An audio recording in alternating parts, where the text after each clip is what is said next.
Good morning. How's it going? Let's get that music going. I got a Loki curled up next to me right now. He's being all adorable, but it's kind of a problem. Also, look, we added the poly flag to the intro funsies. Soon we will be adding animated GIFs to it also, but we're not there yet. Awawa? Awawa yourself.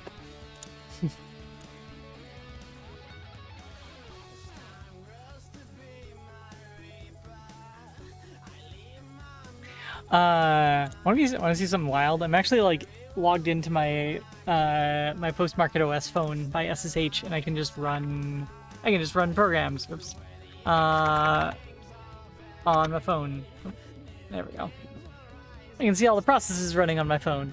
But no, that wasn't a bad thing. What was I like Awawa.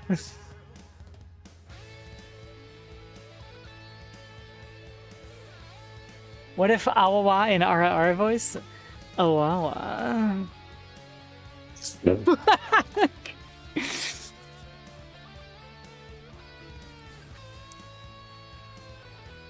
God, what have I done? I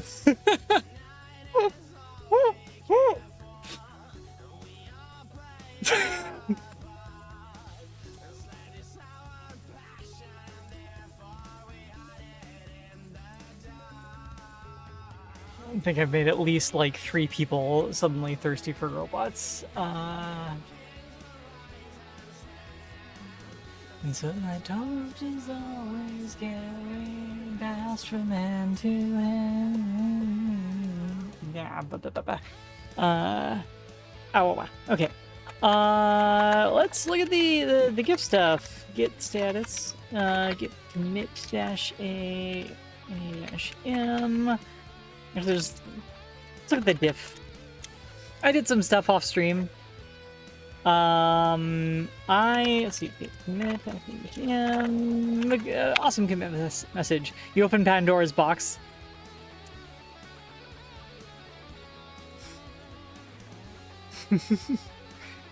I'm debating whether I should use this power responsibly or irresponsibly.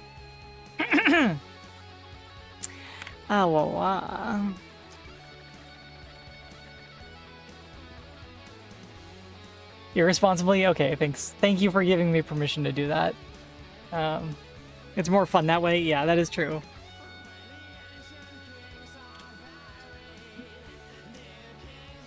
Hey Thor, hey Goober. Always carrying past from hand to hand. Never responsibly use that voice. Anyway, let's go ahead and see where we're at with our GIF loader. This is a broken image. It's supposed to look like... A second. Let's do this.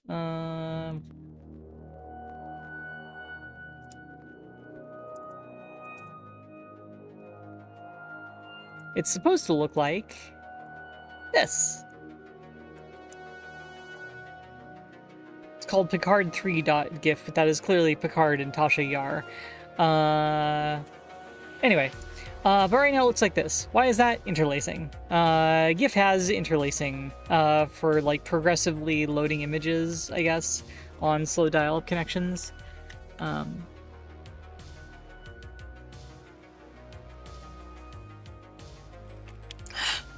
Super spicy chili for breakfast because I'm getting sick. Oh, I'm sorry.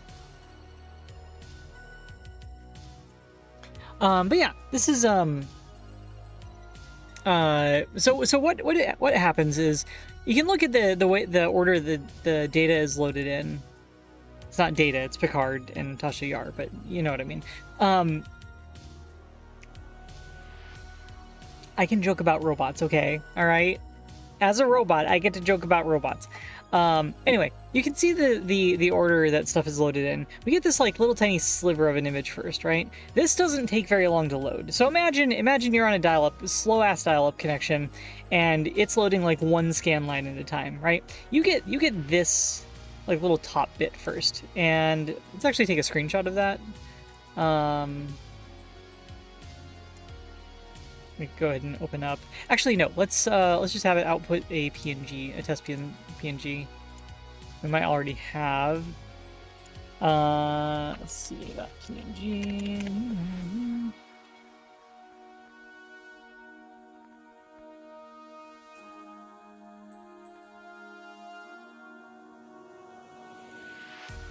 Okay.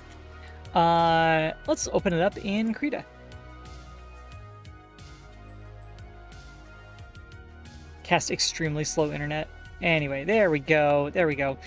The dithering is causing some interesting artifacts here because the dithering seems to line up with the. Let's also get the real version in here.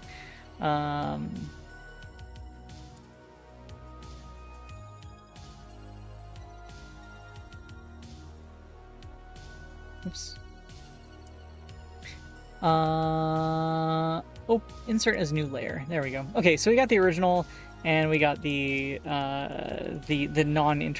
non-correctly interlaced one. So yeah, you can see the dithering actually seems to line up with the like the interlacing to the point where it ends up looking like these weird columns, right? Obviously, this is like if you take every other row of this, you'll end up with like just a column, right? That's an interesting artifact. Anyway.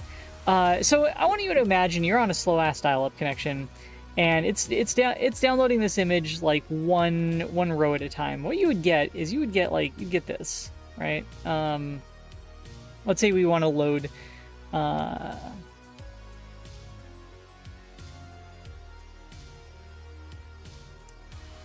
Say edit, copy, merge. Is this okay? Is Krita gonna crash if we paste? Again, paste. Yep, Krita's gonna crash. Cool. I love it when Krita crashes. Gotta do all that again.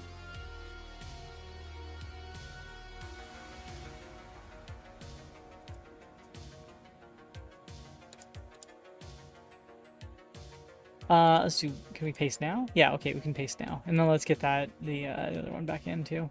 Card 3. Insert as new layer.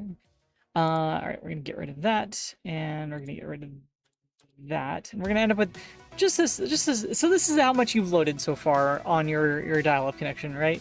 We're gonna say layer, transform, scale layer to new size, and we're gonna actually bring it up to 320 by 200. And so this is what you'd see.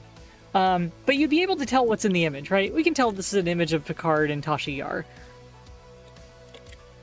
So as the image is loading, we get like this progressively more and more detailed version of it, which is kind of what we see when we go to the Wikipedia page for GIF.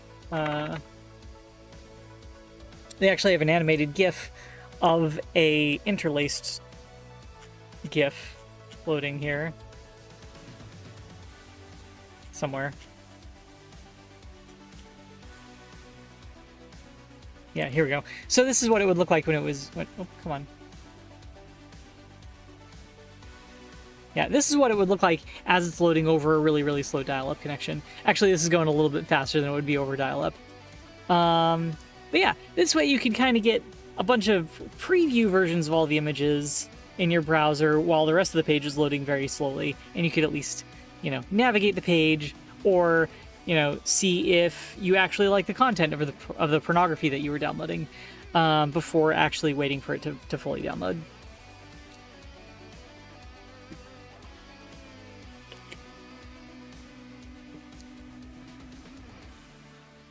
Animated GIF of a GIF loading is certainly something. I know, right? It's kind of it's kind of a little bit meta there. The one I really like is up here though. This one right here, this is wild. This is a true color GIF.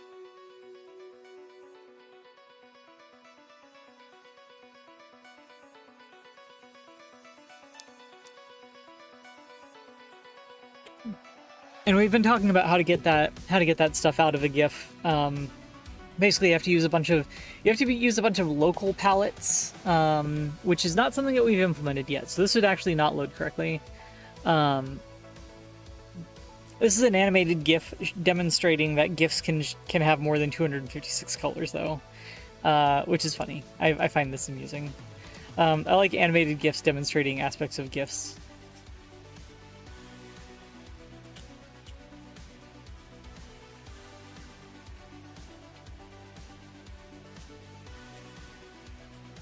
So yeah, the Wikipedia article here is actually still wrong about I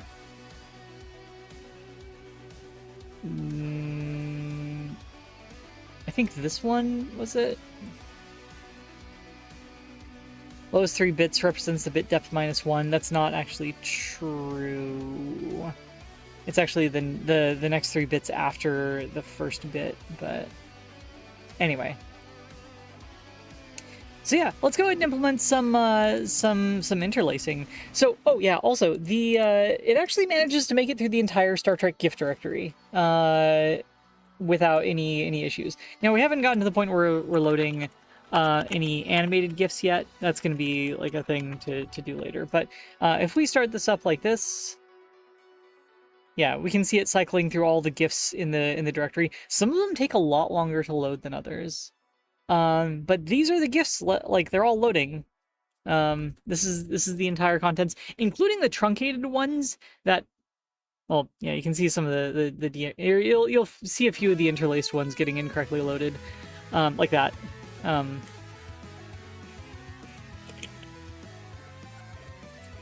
that one. But yeah, it's actually loading the ones that the gnome like image viewer thing can't do. So pull the actually what are you talking about? Anyway, it's just looping now.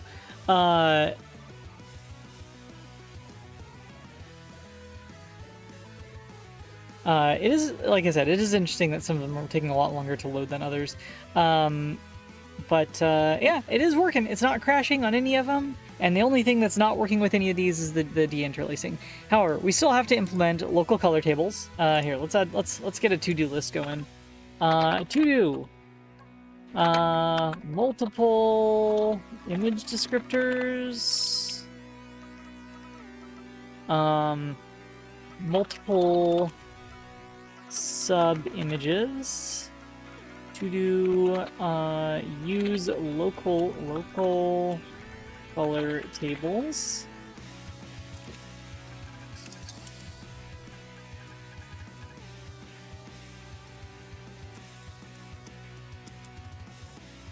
To do deinterlacing. To do code cleanup. To do error handling. All right, that's a big to-do list. What should we do first? I think maybe let's look up animated GIFs. I want to see what we're up against for animated GIFs. Because I want to do this one. This right here demonstrates local color tables. Right? That's awesome. But we can't do anything with this until we can actually parse animated GIFs, because like it doesn't actually show the version with the local color tables until like it gets a while into the animation. So yeah, let's look at animated GIFs. Although GIF was not designed as an animation medium, its ability to store multiple images in one file naturally suggested using the format to store the frames of an animation sequence. To facilitate displaying animations, the GIF 89A spec added the graphic control extension, which allows the images frames in the file to be painted with time delays, forming a video clip. Also, I think you know what? I think for the Ara Ara redeem, I'll just do an Awawa. There, we'll just have it be that way. That's how we'll integrate it into the stream. Also, did you see that I added the poly flag to the intro funsies? It's not on screen right now. It'll be there in a second. Come on, poly flag. Let's go. If there's only one poly flag on screen at a time, I'll be immensely disappointed too. Awawa, awawa. And there's the demi flag.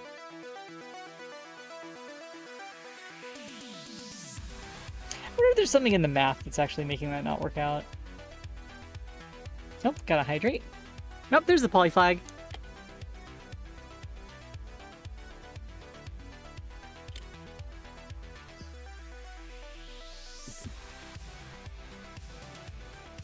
I wonder if there's like a plural flag that I should add in.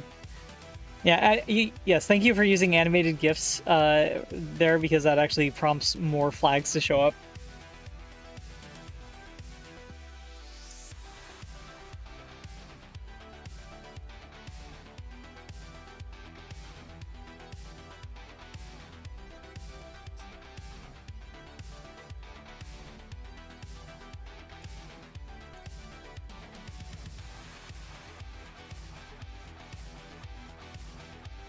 But soon those animated GIFs will actually be turned into animated textures on the intro funsies.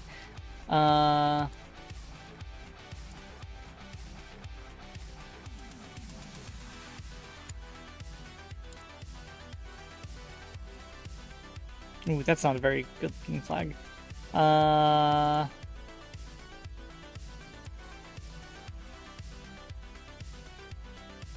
This is a symbol for queer plurals. That's cute. Nothing recognizable, though. Oh, well.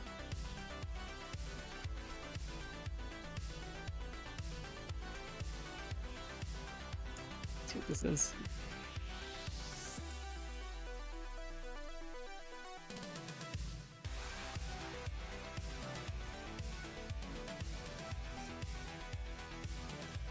Well, we'll figure that out later.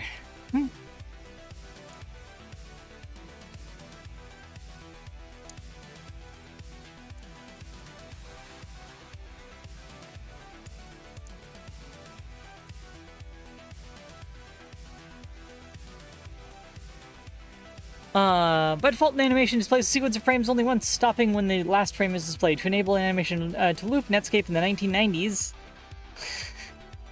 Netscape in the 1990s is a redundant thing to say. Use the application extension block intended to allow vendors to add application-specific information to the GIF file. The graphics, graphical information file. Is that what it stands for? Graphic interchange format file. Okay, no, I was wrong. That's not a redundant acronym. Damn. To implement the Netscape animation block in AB, this block, placed immediately before the sequence of animation frames, specifies the number of times the sequence of frames should be played. 1 to 65,535 times. Or that it should repeat continuously. 0 indicates loop forever. Support for these repeating animations first appeared in Netscape Navigator version 2.0 and then spread to other browsers. Most browsers now recognize and support NAB, though it's not strictly part of the GIF 89A specification.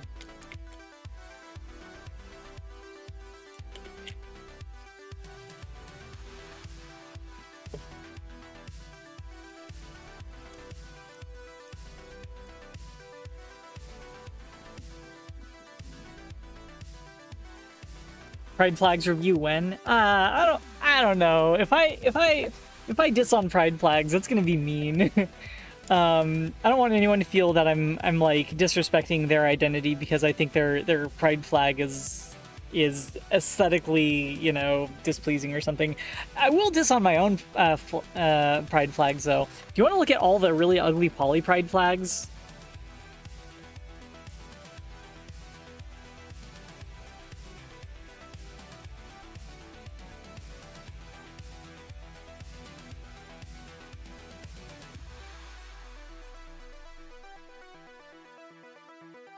Because there's more than one of them. So I like this one. This is the one that I have in the thing. This is something that was like voted on for a to kind of like standardize the flag.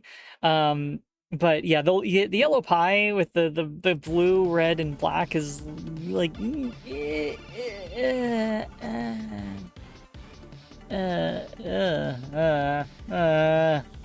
hey, I can buy them.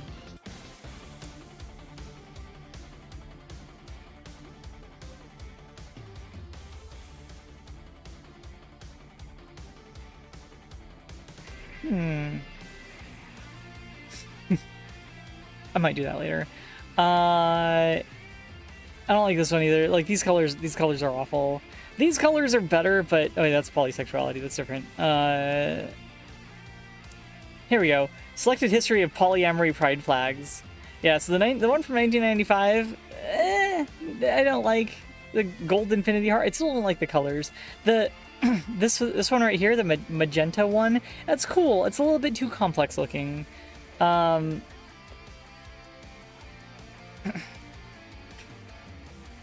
Noting the motivation for the redesign was the visually offensive palette of the original. Yeah, mood. This one right here, the green and blue one, looks a little close to the gay male pride flag. Yeah, I like this one. So.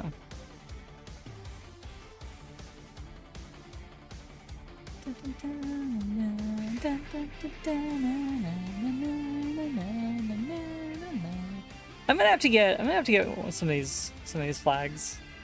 Anyway, that's enough of that. We're talking about animated GIFs. The following example shows the structure of the animation file rotating Earth large dot GIF, shown as a thumbnail in the article's info box.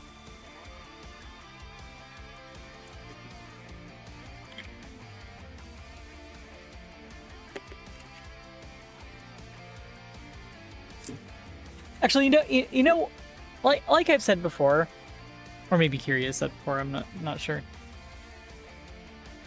The fact that like there's multiple polyamorous pride flags is actually good. I think it's funny because like our romantic partners, our flags are numerous.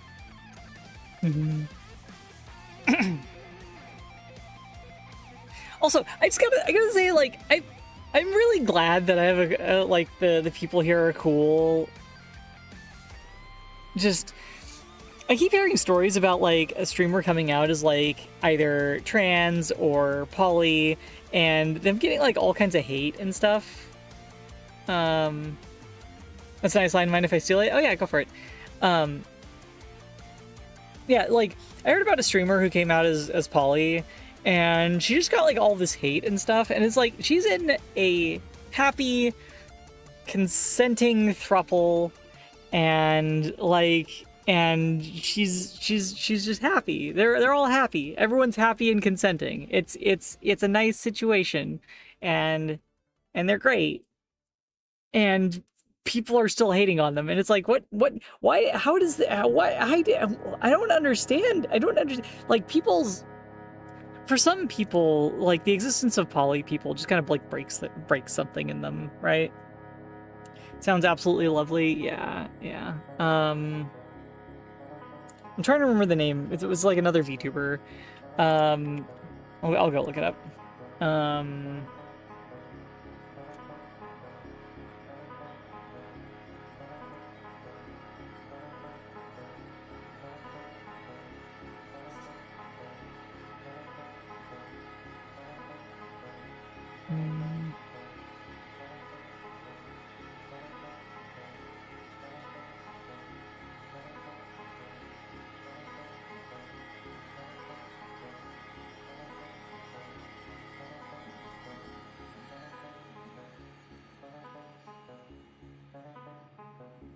Her name is. As some of you. Okay, well that's the VTuber's voice. Eggy Weggy VT. This person. Yeah, apparently she came out as poly and got some hate because of that.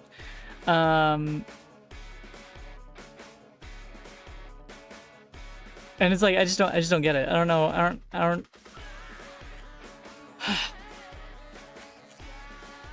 like, if you go and find anyone talking about like polyamory stuff on YouTube, there's going to be a bunch of people in the comments being like, this is just cheating, and it's like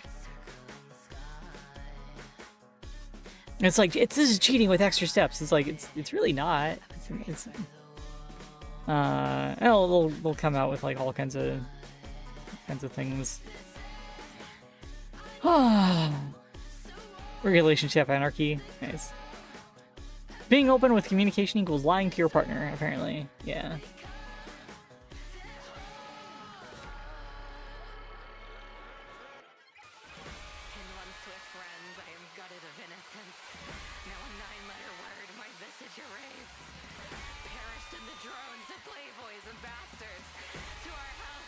Parents are weird. Yeah, like when I'm talking to my family about like relationship stuff, my family kind of only really sees Sabine as my partner. They only ever ask how Sabine is doing and stuff, and it's like it's like, you know, oh yeah, Sabine's doing okay, and so is so and so and so and so. Like I keep having to like remind them like that I'm like no actually we got there's multiple people here and we're serious. But they're not being like hateful, they just don't get it, right? They haven't really like processed that yet. The word cheat implies breaking the rules if the rules in your relationship are both agreed upon. Yeah, exactly, you get it. Hi Char. How's it going?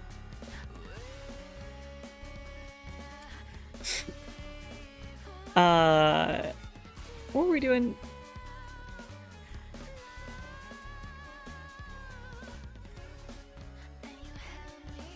The more the merrier.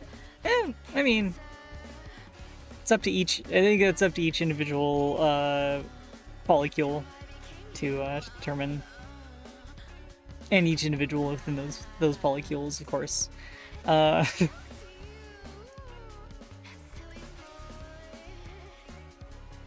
do we have this? So yeah, we're back to don't do that. We want to run. So yeah, we got the interlacing issues on the gifts still, which is fine. We're gonna. Oh yeah, so I think we have to implement animated gifts next. Which is weirdly kind of skipping ahead. We're implementing like a non-standard extension before we've implemented all the actual like standard extensions. But we need to, because our only test data that we have for testing like local color tables is going to be the animated GIF right here, which we actually need to save to our test directory. Oh, don't look at that.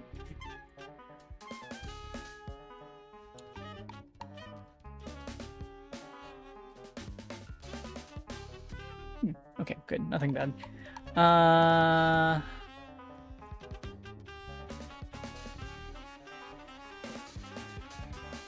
Let's see. GIF loader, test, make a new directory, or call it full color. Save that in there. Then we can actually like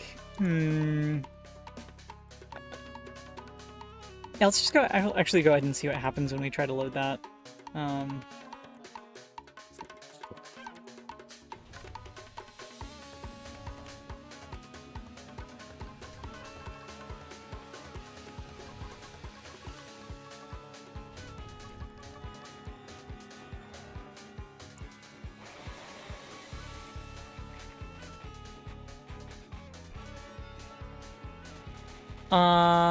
Okay, I typed the file name wrong.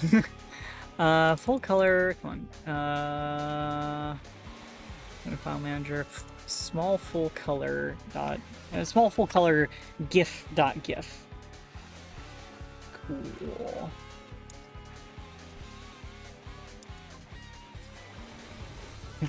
.gif.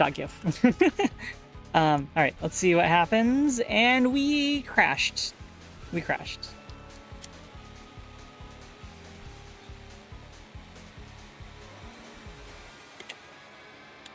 Add bounds check, do error handling. Out of bounds, get index 3 on array, blah, blah, blah, blah, blah.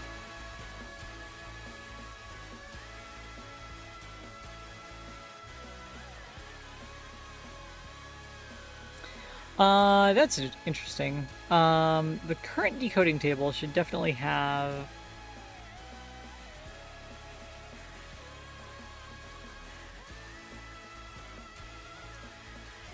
Oh! This actually demonstrates another edge case, where sometimes... I was reading about this in the GIF spec. Let's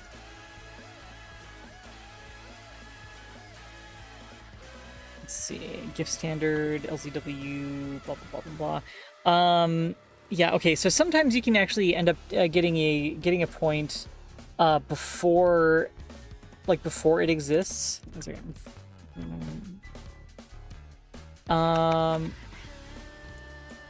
You can get a code point before it actually exists in the decoding table. But we already have the information available to actually reconstruct that already. We just haven't put it into the table yet.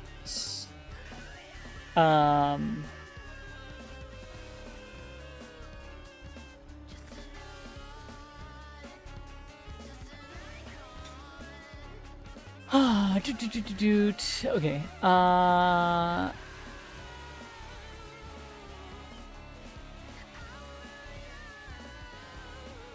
Up with the code, blah, blah, blah, blah, blah.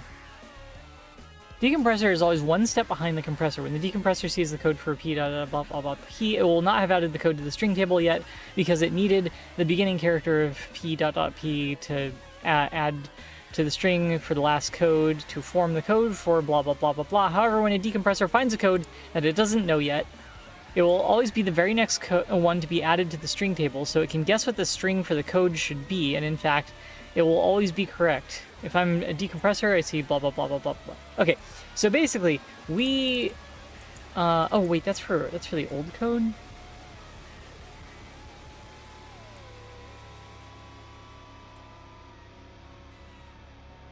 So the thing that we add to the table is this.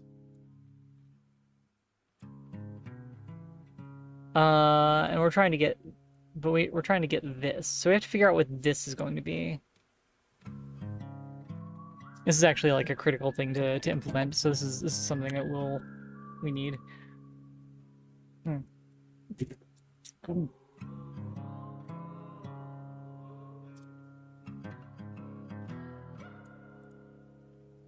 So yeah, I was talking about poly stuff. Yeah, anyway, it's just, I've seen people react so weirdly to me holding hands with multiple partners just walking down the street before. The strangest was when someone shouted out, "Friends hold hands."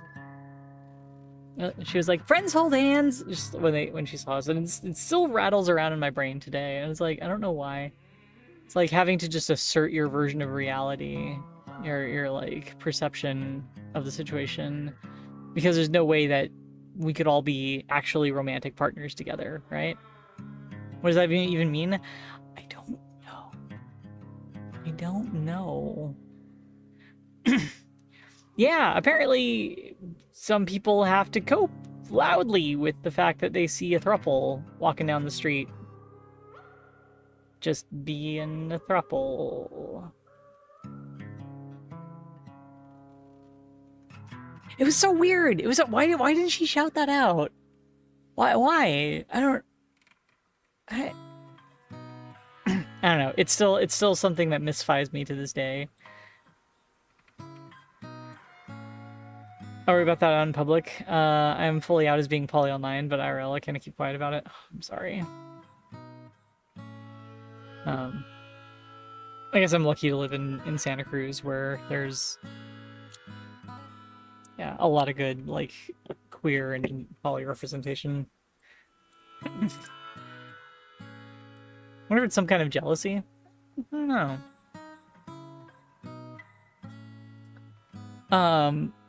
I think that a lot of the anti-poly attitude that I see is people imagining themselves in a situation where they are a monogamous partner to a polyamorous person and how they would react, or finding out that their partner is poly, and reacting negatively to that. Though what that says about like them needing to put themselves mentally in that place, I don't know. Hey Viper, how's it going? Yeah, it's just kind of odd. I mean, like, I've never been in any danger at all because of for being poly, right? It's just kind of like people react a little bit oddly to me. And like I said, that other VTuber got some hate over it, and it's like, yeah, just like let people just have their relationships. All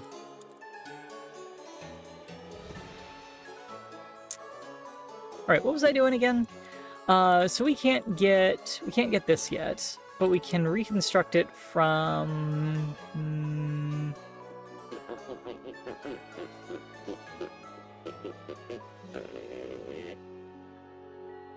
How far into the code list are we? Oh, we're at the very beginning. This is the very beginning of the code list. So that means that it would be.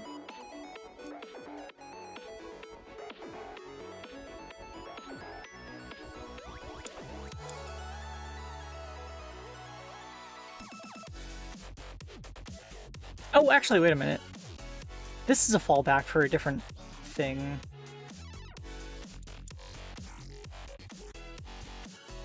Because we're actually going to overwrite S pretty much immediately, right?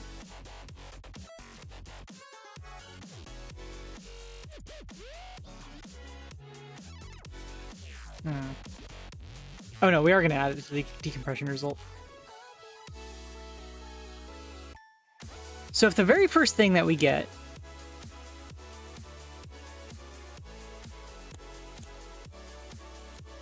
if the very first code that we get is something that's not in the table, then what the hell do we do?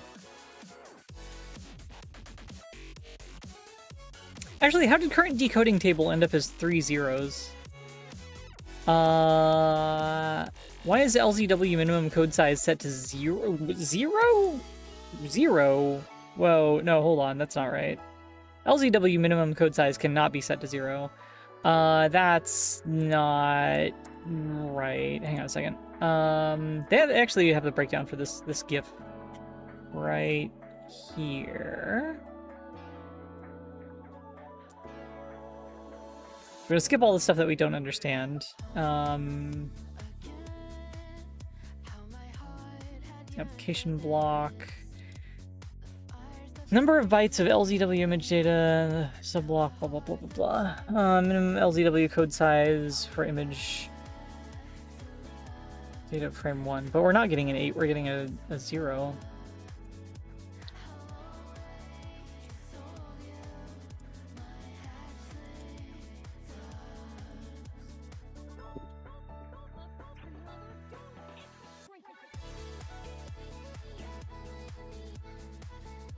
Yeah, LZW minimum code size is 0. That is very weird.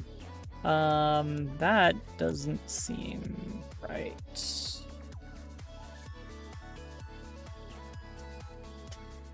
Okay, minimum code size 0. Has local color table true. Oh, wait a minute.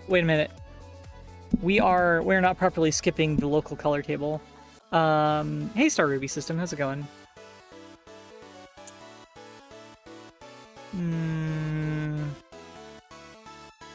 Well, we might have to implement that local color table.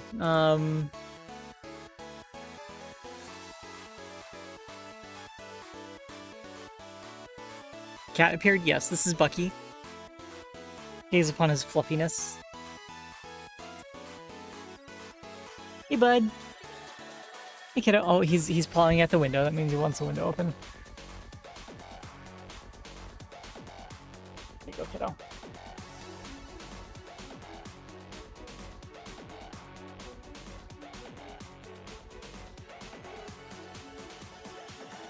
Oh, hey, Sabine. Hey, that's my line. How's it going?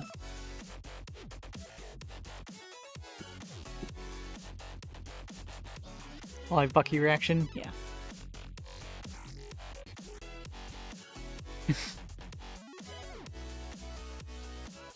So much gunk in the kitchen.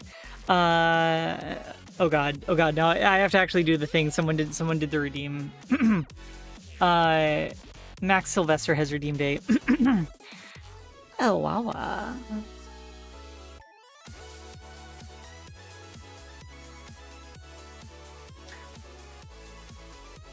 Oh my god. We got a key smash out of Sabine. Oh no! Oh no!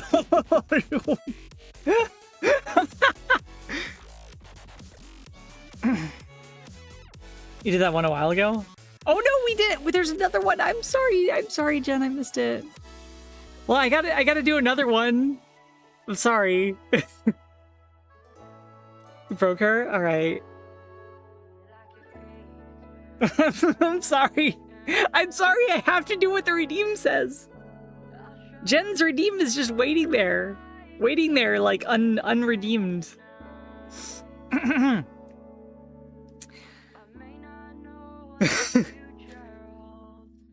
It was 25 minutes ago.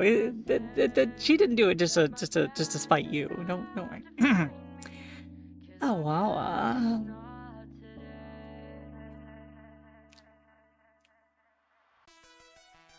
Heart emoji.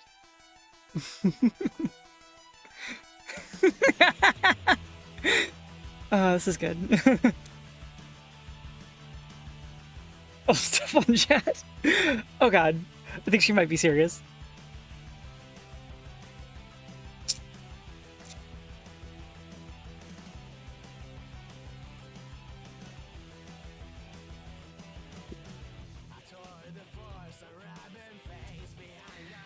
Then Captain plays by Twitch and hands follow me. Forgot about the cooldown and wanted to line up another. Sorry. Ironclad romance. Ironclad romance. Hey, that sounds spicy. That sounds like something I would do. I mean, that's technically any romance that I'm in, because made of metal. The stronger will keeps getting stronger, and the thrill, such control is one, but still.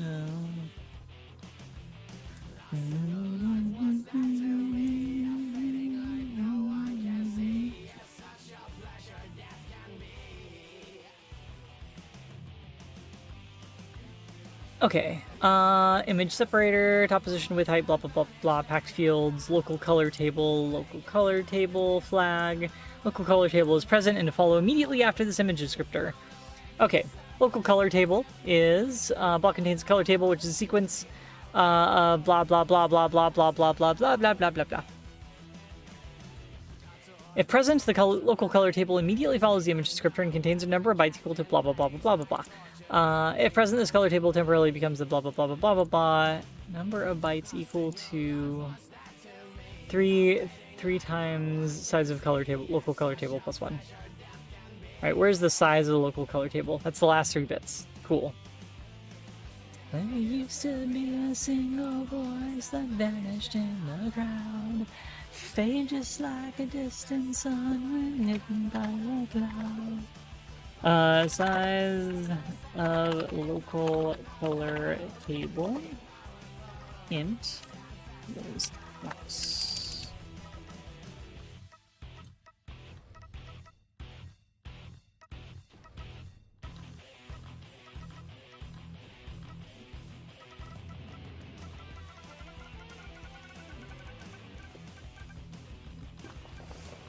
Hey, I leveled up. Nice. What level I'm at level 25. Nice.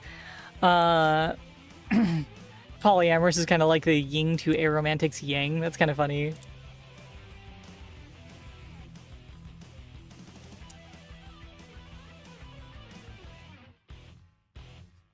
Alright,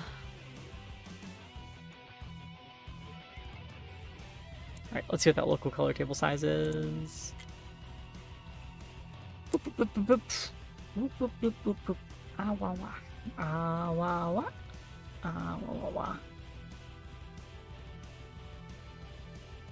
Am I aromantic and polyamorous?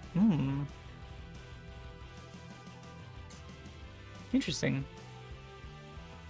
Local color table size is 7. which means we have 256 colors to do. So we're going to read 3 times 256 colors. We're just going to skip past it, though. Yeah. For now. We're going to implement it later.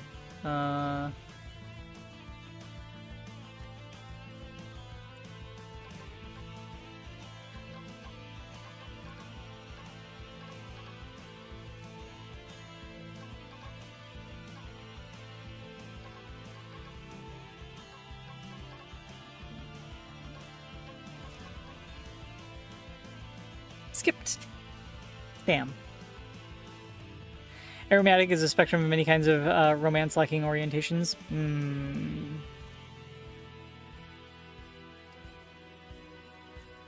Current bitstream contents, current bitstream byte index. Okay, so we've gone past the end of the array. Oh my god.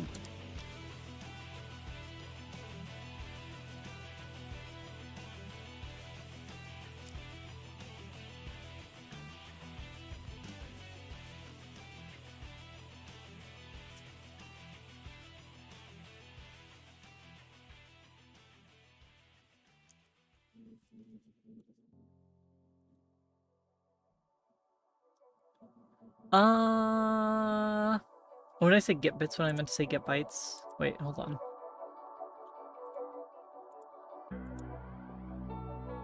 Nope.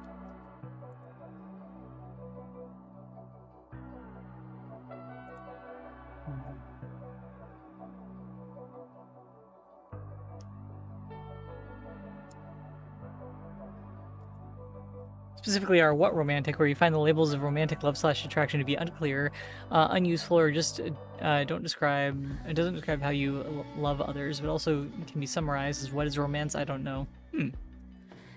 Sounds relatable.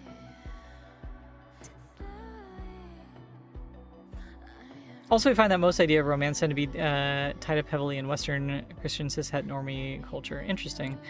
Yeah, I think I can. I think I screwed this up here. I think I understand what you're saying there. Yeah.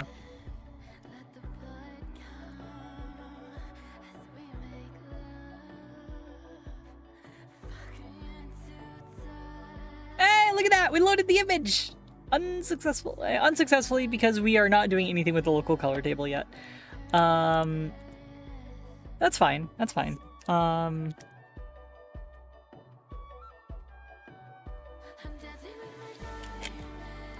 I bet if we actually did load that color table, we'd see some interesting stuff.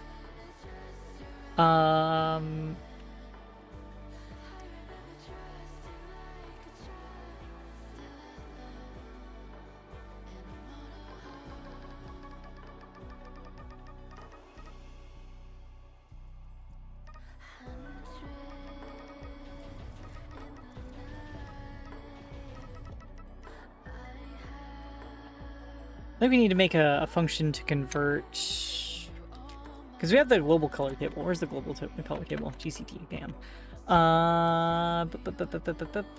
Actually, do we have a global color table? We definitely have one. Yeah, GCT is present. Okay. Background color index, blah blah blah blah blah. Pixel aspect, blah blah blah blah blah blah blah blah blah. What is the cooldown on the Awawa anyway?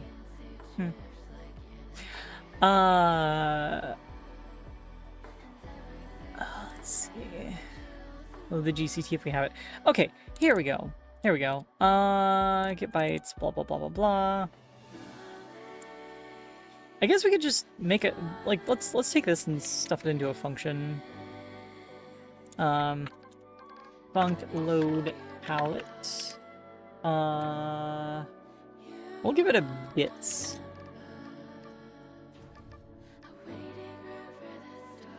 It's gonna return an array of colors.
Number of colors.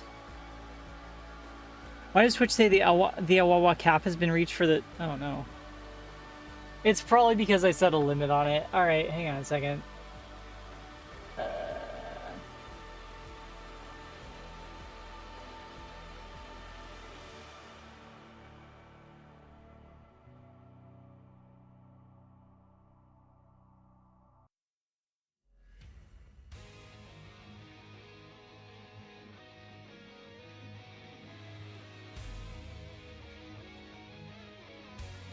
There.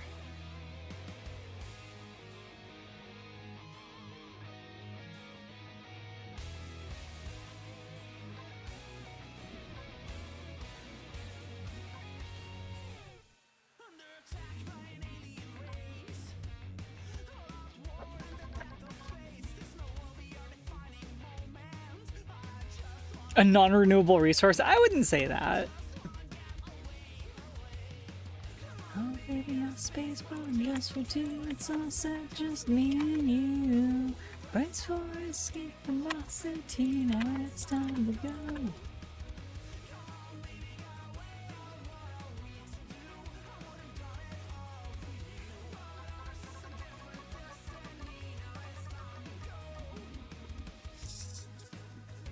Oh, I wonder if we'll actually do the transparency stuff right there.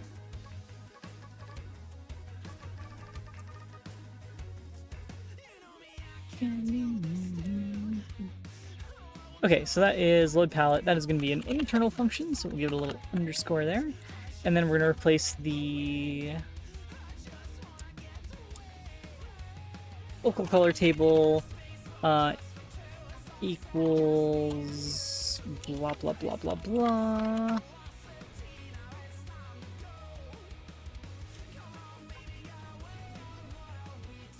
Hello. Alright, and that is going to be an array of colors.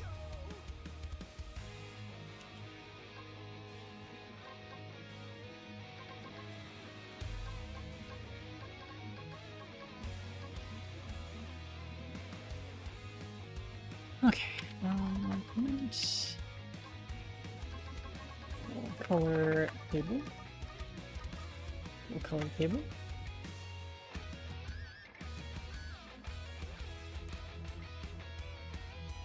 Alright, that is still obviously incorrect. That's okay. So we're gonna take that and head down to the bottom. And this is the color table that we'll use right here. Let's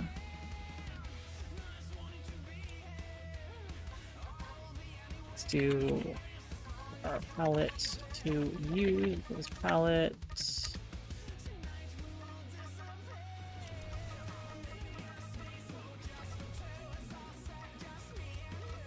If has local color table palette to use equals local color table. There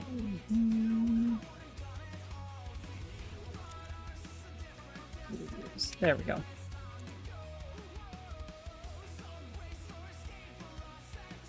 Yeah, look at that. That is, we actually have local color table support before we ended up getting the words brain. Come on, let's go. Animations. Max Sylvester has redeemed a oh wow.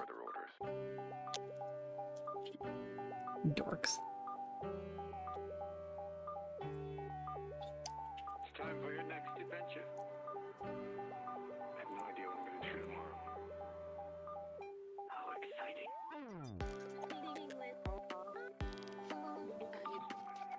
What do we do after we load the first image descriptor? Oh, thanks so much for the follow, Kizzy at 13. How's it going? This code is a mess already.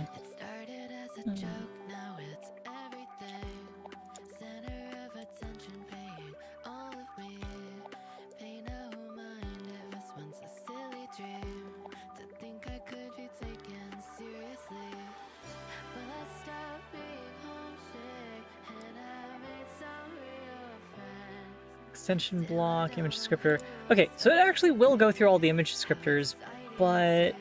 No, wait, it returns after the first image descriptor. What if we did this? And it crashes. Unknown block type. Okay, wait, that's actually fine, because that's the animated GIF info.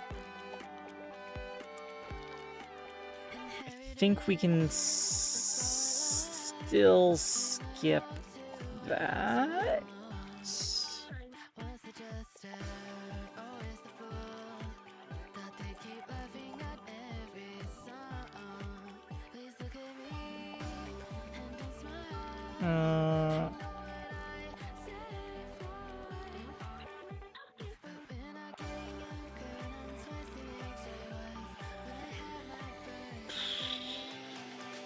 That's probably the, yeah, that's...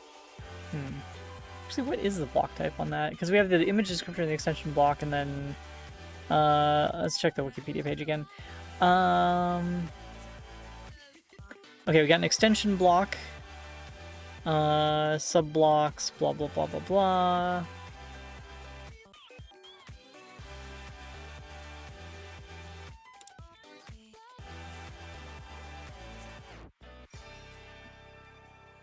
Yeah, this should be loading all the sub-blocks from the extensions.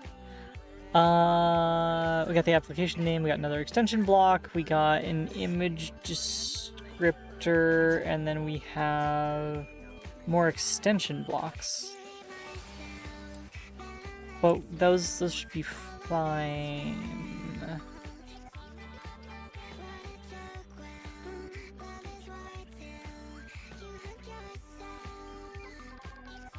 Just make it return now.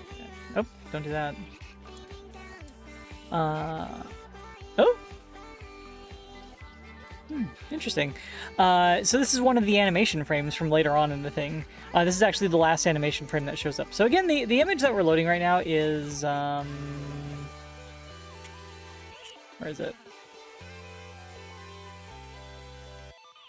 This one? So the last frame that it shows is... The last frame that it shows is this. Getting, like, composited onto the thing, right? Bam, there it is at the very end.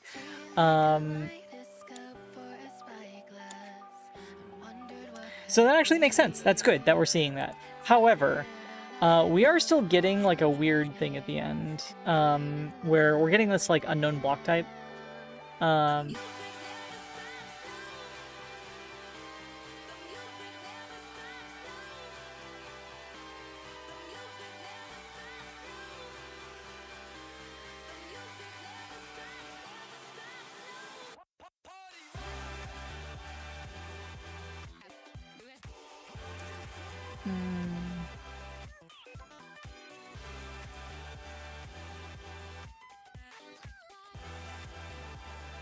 We keep hitting that, like, output overflow. Where?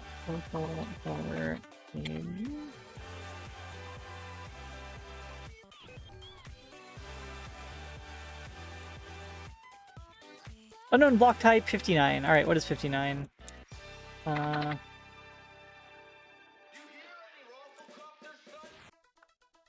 Decimal 59. That's what we're looking for. That is going to be a semicolon.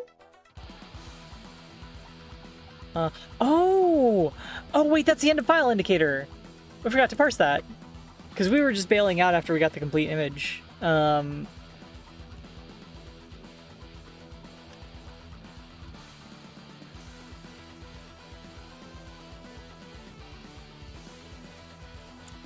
This is the trailer. A single This block is a single field block indicating the end of a GIF data stream. It contains a fixed value, 59, or semicolon, and that's it. So GIFs always end with a semicolon. Pretty funny, huh? I think it's neat. Okay, so let's find that unknown block node. Unknown, oops. Let's do unknown block node.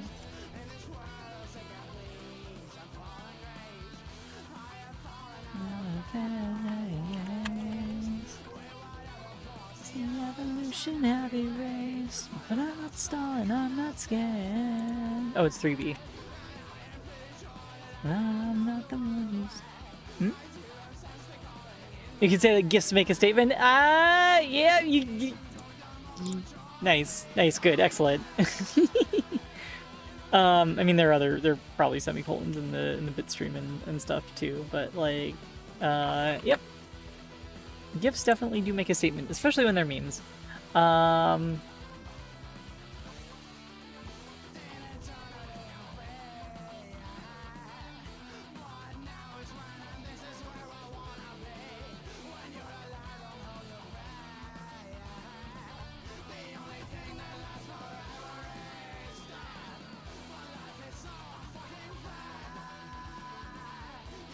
It's going to be a trailer block detected.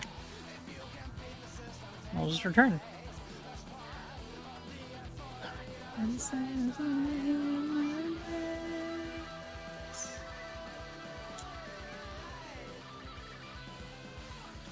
Nice. So we are going through and like we're parsing all of the individual images out. Actually, wait, hold on. We can let's parse all the individual frames into individual frames of like PNG files or something. Let's do this. Okay, this is gonna get kind of messy. Var fix me remove me frame counter equals 0. So type it. Let's actually put that up here. Like embedding that like right into the variable name. So as we go through and process those image descriptors, we are going to actually write them out to a different file each time. Let's go ahead and make a new directory for this. New folder, test output, test output slash, and then we're going to just say,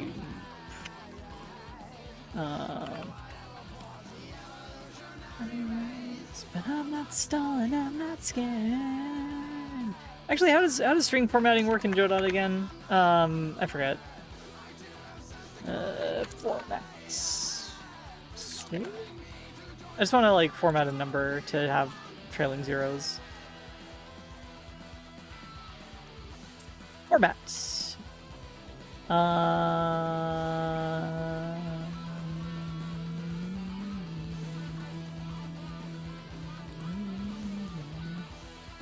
Let's do it in the ready function. Let's just do this.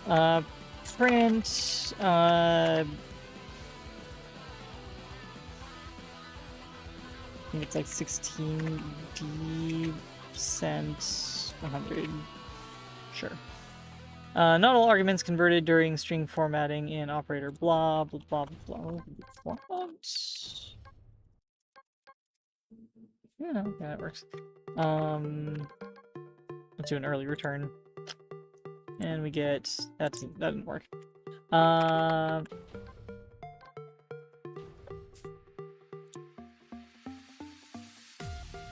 also didn't work. How do we what's the formatting stuff?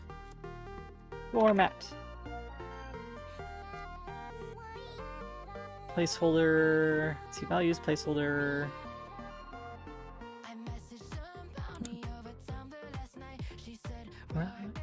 So it's true love at first sight. Oh, we feed it a dictionary. Got it. I think. How do we get... Actually saw it up here. You and left. I think I'm falling in love again. Don't stop until you... There we go. That's what I was looking for. around the world if my love is valid.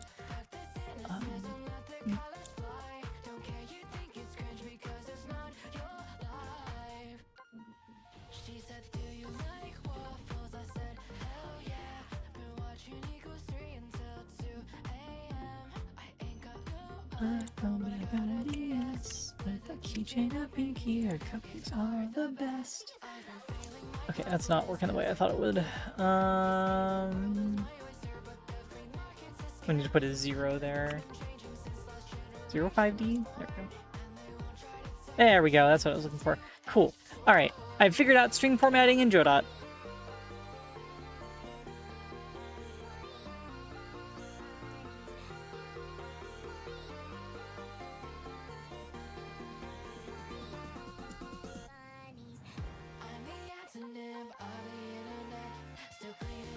Viruses that you would love. Think I'm falling in love again. Don't stop until you.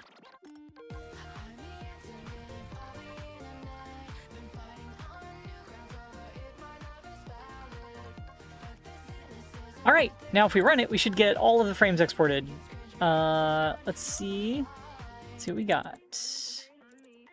Hey, look at that! Nice!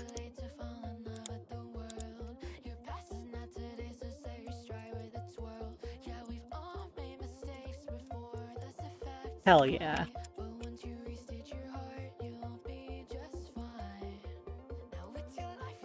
So it adds, so this is like the sequence from the animation, right? It adds, so it starts off as that, it adds this to the screen, it removes that from the screen, and then I don't know what these black images are. We might, oh, those are the black bars that show up on the screen. And then we have all of the, like, the high color versions come in, except for the pixels that are already there, it looks like.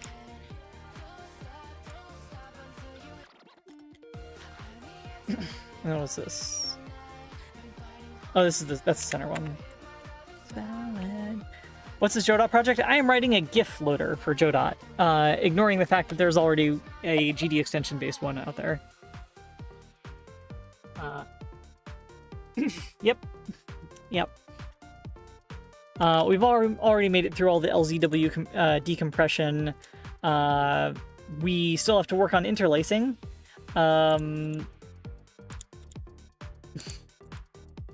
Yeah, things are happening there. Interlacing isn't super important right now. We'll get to it. We did just implement local color tables. I also want to take the global color table and load it the same way that we load... let's see, GCT size...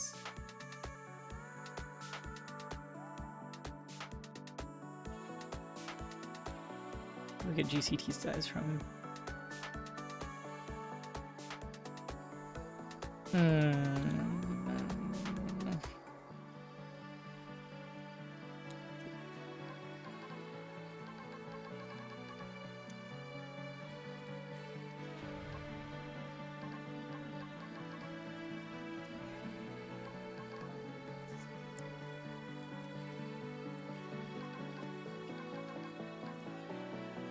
Alright, do it.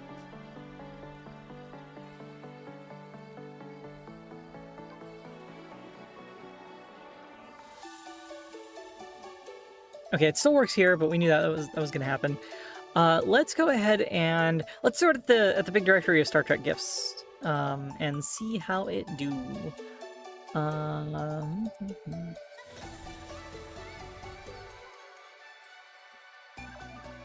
Interestingly, it will also output a bunch of Star Trek PNGs, some of them with interlacing issues when we do this. Though we should probably make it so it doesn't loop forever. Can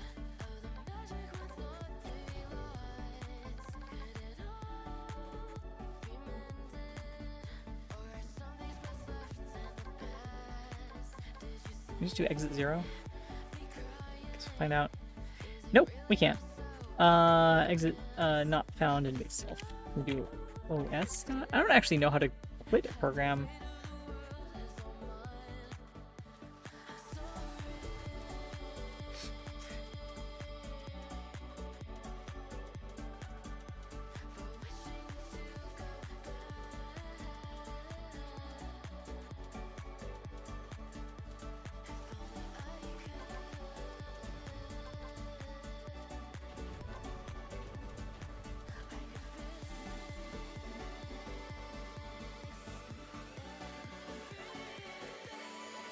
There, it'll go through the entire list now without...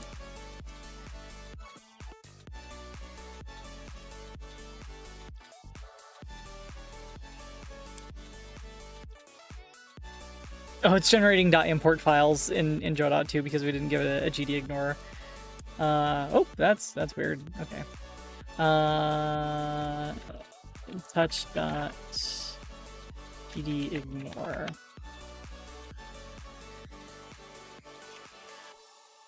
There we go.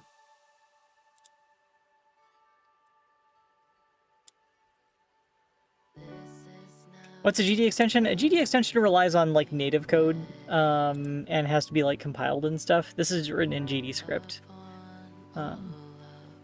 Wait, did you see that? It actually loaded the Tasha Yar and Picard image correctly. That's unexpected.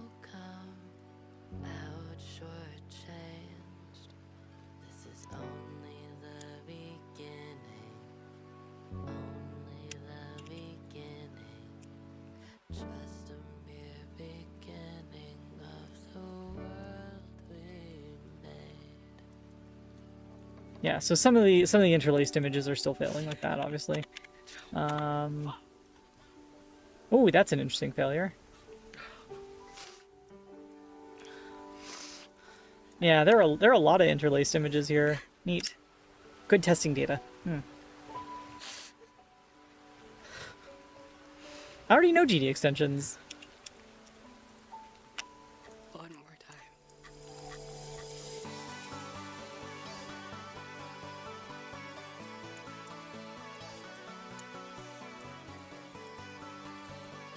Alright, well these seem to be coming through pretty good except for the interlacing issues, so that's cool.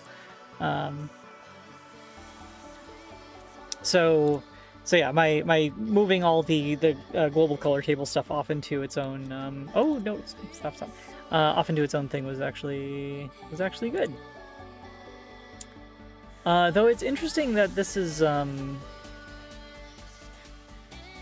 this keeps going, which is actually really unexpected.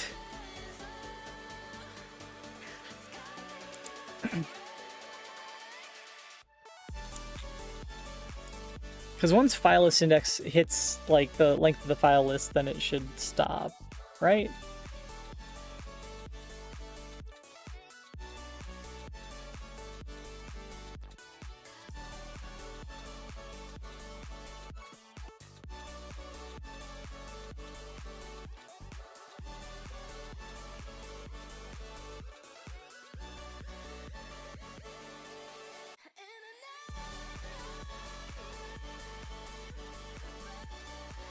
And we've already done plenty with GD extension. We're working on the Matrix SDK integration stuff, which involving a bunch of like async IO, async like nonsense, with Rust and GD extension. I've done plenty of GD extension.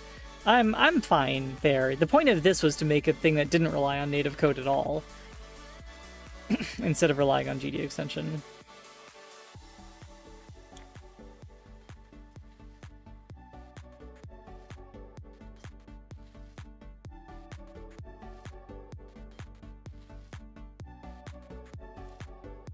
Is it working? Oh yeah, it's working. Oh, it's not still going. It's actually just still printing out stuff from the Hello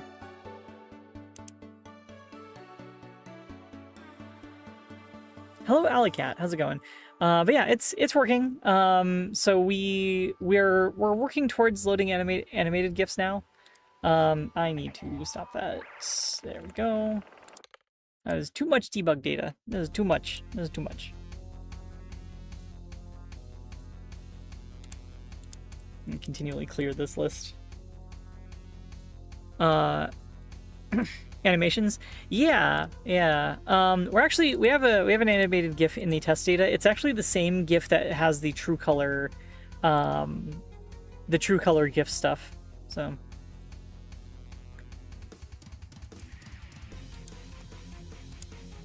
Let's stop you right there. File list index is 0?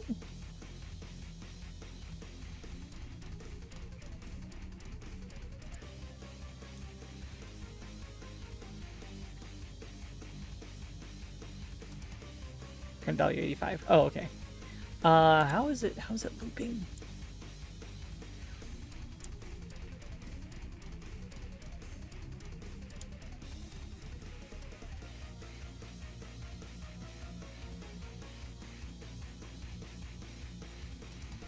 This seems odd.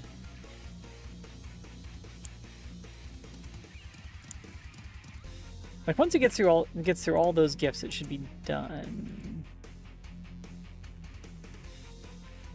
Most GIFs are WebM or MP4. I already know that. I'm actually a proponent of WebM, so I post most of my art as WebM. So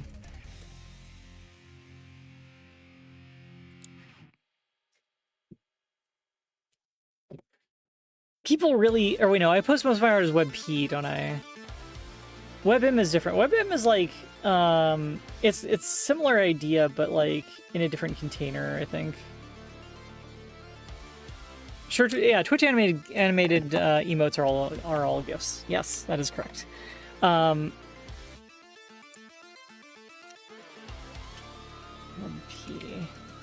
I think these are actually like really, really different formats.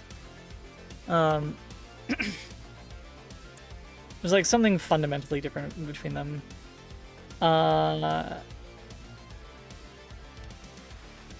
This versus that.io. This is an AI slop site, isn't it? This is just like surface level crap.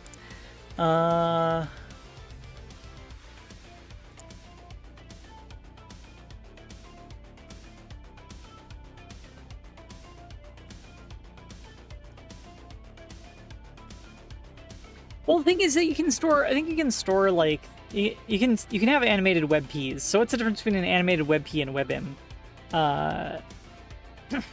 Raster graphics file format developed by Google. Blah blah blah blah blah blah blah. As well as animation and alpha compositing. The sister project for video is called WebM. I think it relies on.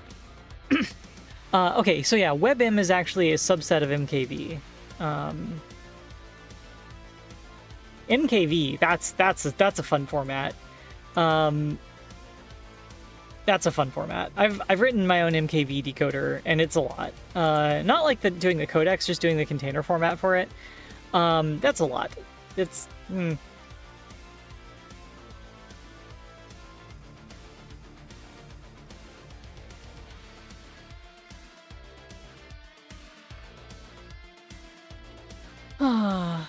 Okay, yeah, here we go. So, WebP's lossy compression algorithm is based on the intra-frame coding of the VP8 video format, which is, you know, something that's also used in WebM. People still use MKV? Yes. MKV is a good format. I mean, it's complicated, but it's a good format. Why wouldn't I use MKV? Yeah, it stores like multiple video and audio tracks. It stores like subtitle data. It stores like here. Let me open up one of the MKVs for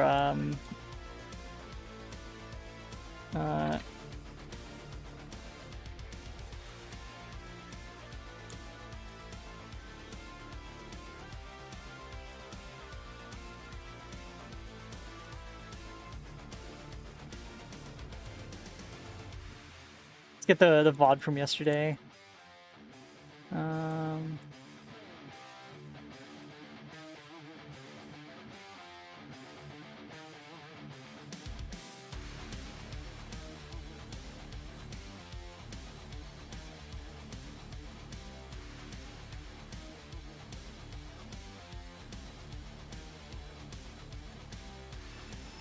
Oh, hold on a second. That's not gonna work. All right, whatever. We'll just do this the hard way.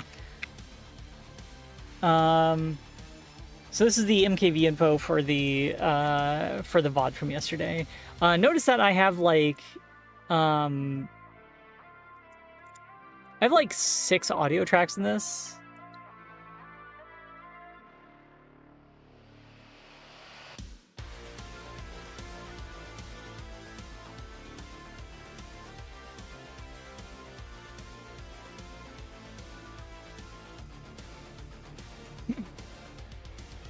It doesn't actually have labels for them. I wish there's like a GUI application that I usually use for this, but it...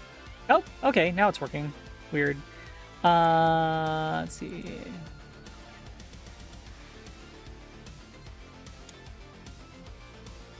I forgot how to actually load a file here. Info tool, open.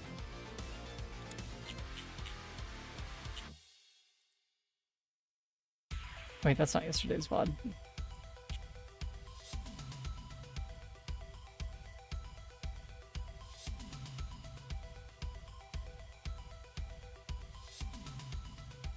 There's yesterday's VOD. Okay, here we go. Yeah, look at all this info embedded into the file, and then there's the actual video data clusters themselves. The video data clusters, like you can look at the individual like frame data and stuff. There's like there's all the information about the individual tracks up here. So we got like this is the track with the actual video data. Has codec info, which is still like MPEG-4 codec. So it's still using the same codec. And then there's some info about the size of it. And then we have like audio track, audio track, audio track, audio track. That's because like all of the individual all the like music, video game audio, voice, all that stuff goes into different audio tracks. And all gets saved, so I can edit it later. So yeah, it's great. MKV is fine. MKV is fine as a format.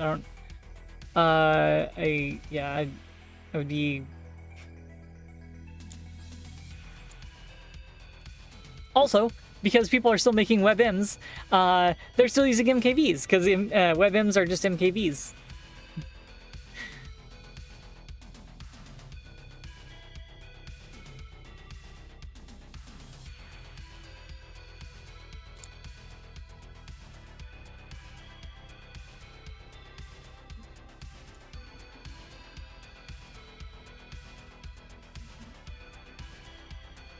Okay. Alright, what's next? Happy birthday to Bucky. Bucky, it's your birthday! Oh my god. Hold on a second. Get some extra pets.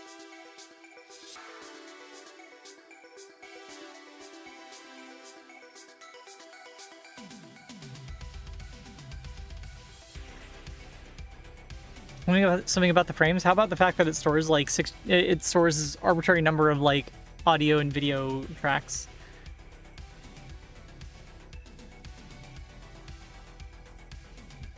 That's what I do. I mean, like, let's start up Caden live.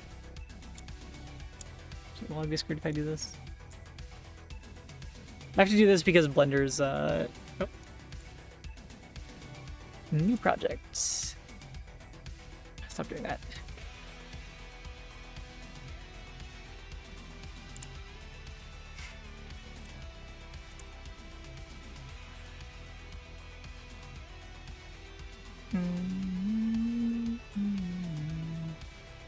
Let's get that video file up.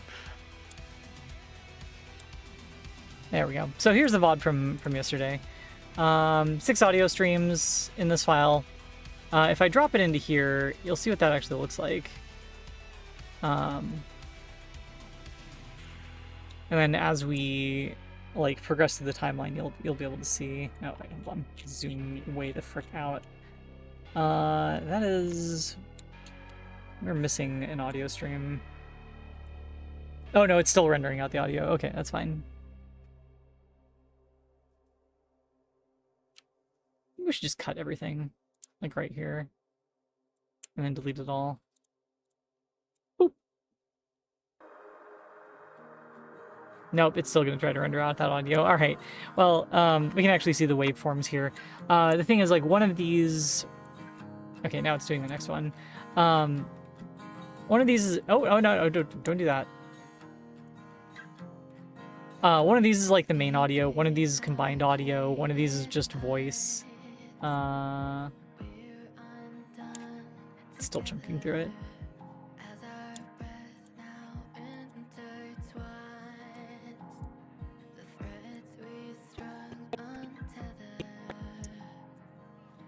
think this, yeah, I think this second track right here, this is just voice. So if we turn off everything else, and then we play like the intro, notice the lack of audio, right? And now there's audio. Oh wait, no, there's still audio then. Nope, okay, it's gone. Yeah. So this is the intro without any audio, and then there's the intro with audio, or with the soundtrack. You can tell visually, right? I don't have to crank up the volume in here.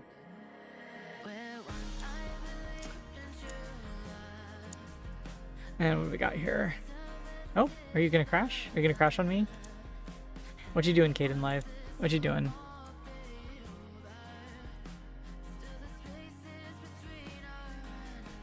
Yep, that is that's a crash. Okay.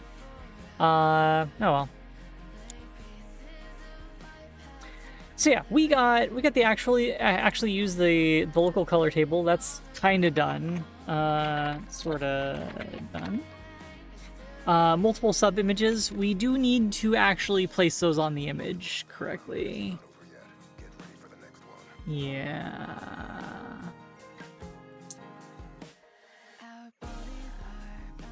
Caden Live crashes as often as I breathe sometimes. Yeah, well, I would normally use Blender's video editor, but Blender's video editor doesn't actually support the multi-track audio that I was just talking about. So, yeah. All right. What should we do here? I was just looking at something related to GIFs, and I forgot what it was already.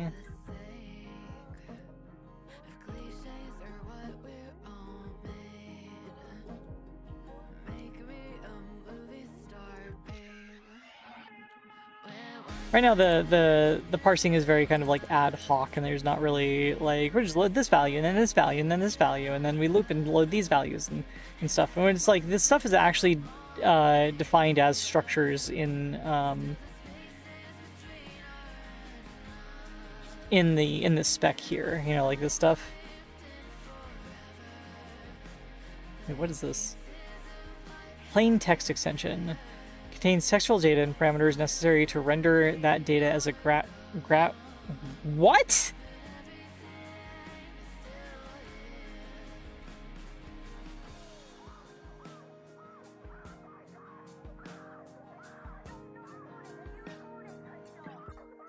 Excuse me? The plain text extension contains textual data and the parameters necessary to render that data as a graphic in a simple form. The text data will be encoded as with the 7-bit printable ASCII characters. Text data are rendered using a grid of character cells defined by the parameters in the block fields. Each character is rendered as an individual cell. The textual data in this block is to be rendered as monospace characters, 1 character per cell, with a best-fitting font and size. For further information, see the section on recommendations below. The data characters are taken sequentially from the data portion of the block and rendered within a cell, starting with the upper left cell in the grid and proceeding from the left to the right. Why is there text rendering in the GIF format? What? How the hell are we even supposed to test this? What GIF uses this?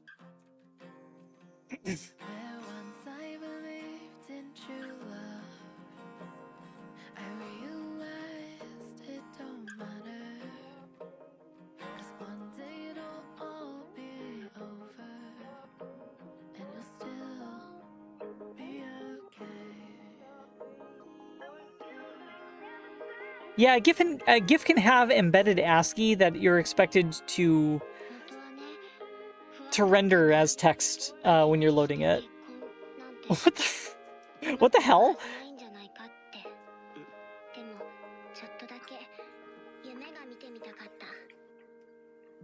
No.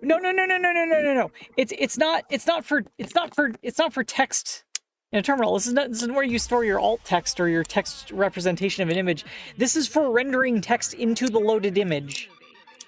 The image, when loaded, needs to have text inside of it that's rendered as part of the loading process.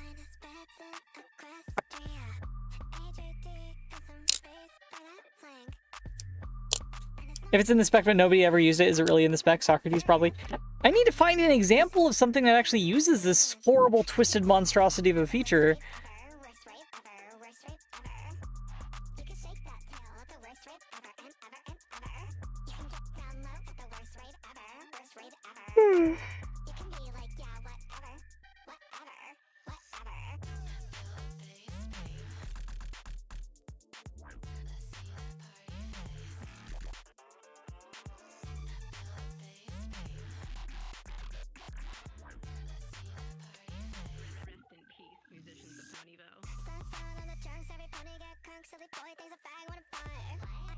Is it like interlacing? Interlacing is easy to implement.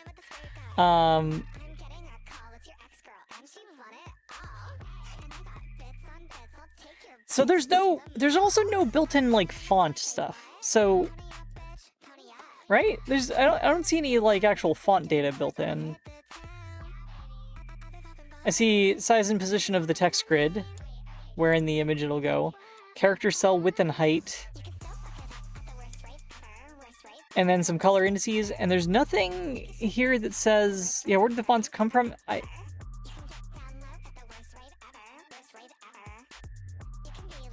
Yeah, it doesn't say. That makes this even more cursed. Font comes from the BIOS? Yeah, but then why are you allowed to specify arbitrary width and height and stuff for all the... Oh my god. Text data are rendered using grid character cells defined by the parameters in block fields. Each character is rendered in an individual cell. Textual data in this block is to be rendered as monospaced characters, 1 character per cell, with a best fitting font and size.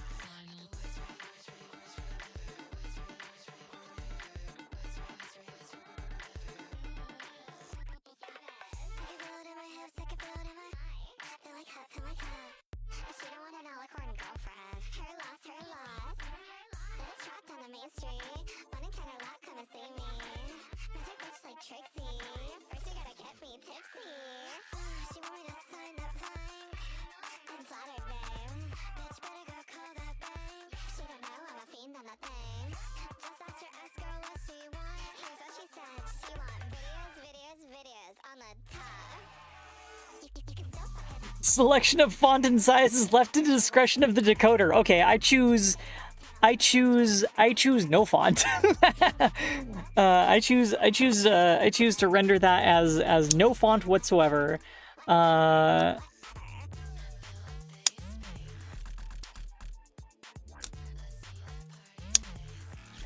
would like to see what this Eldritch GIF rendering method would look like in practice. Yeah, me too. Render it as at no.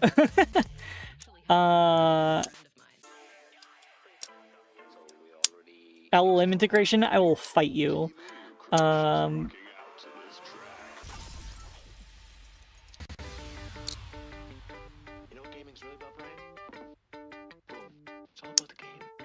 Broadest compatibility, character cell dimensions should be around 8x8 or 8x16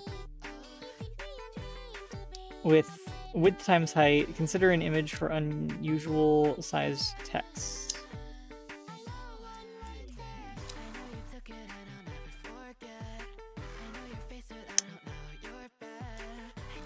Well, the sad thing is, because we're using Jodot, I actually know that we could render the text if we really felt like it. I don't really feel like it.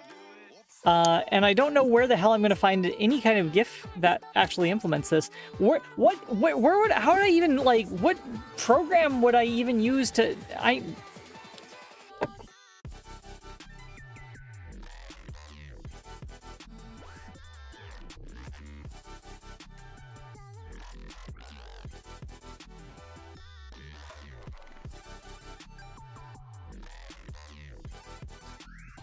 Hold on, what other, like, esoteric as hell, like, extensions do we have to implement here? Because that's number 25. I'm still gonna...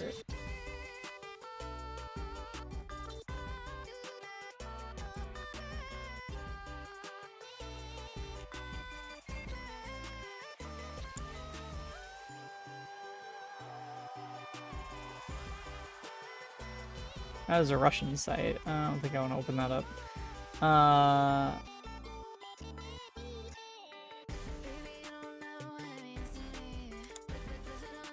Okay, we got comment extensions. Don't have to worry about that. Not part of the actual graphics. Don't care. Graphic control extension. We did have to implement that. Tile-based image data. Got that. Local color table. Got that. Okay, yeah, those aren't extensions.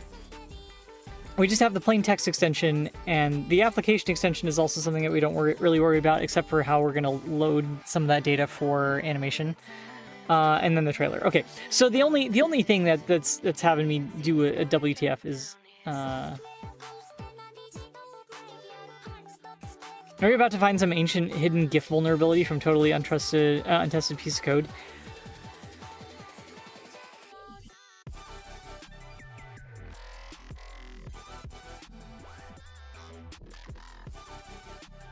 I hope not.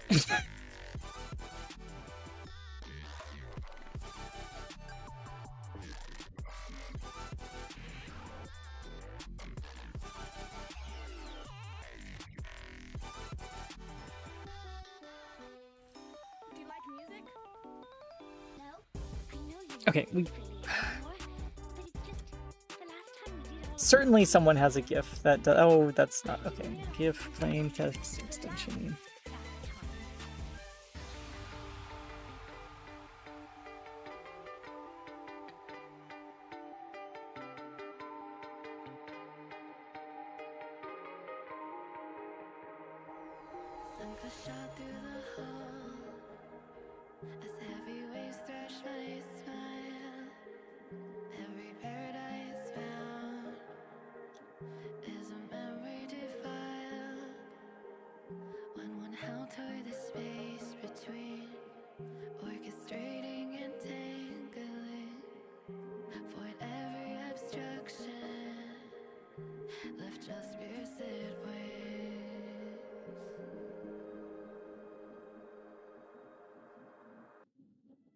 Okay, GIF 89A specification allows you to specify text captions to be overlaid in the following image. This feature never took off. Browsers and image processing applications such as Photoshop ignore it, and GIFlib doesn't try to interpret it. The block begins with an extension introducer, blah blah blah blah blah. This page seems handy. I'm gonna bookmark this. So they didn't even bother to implement it.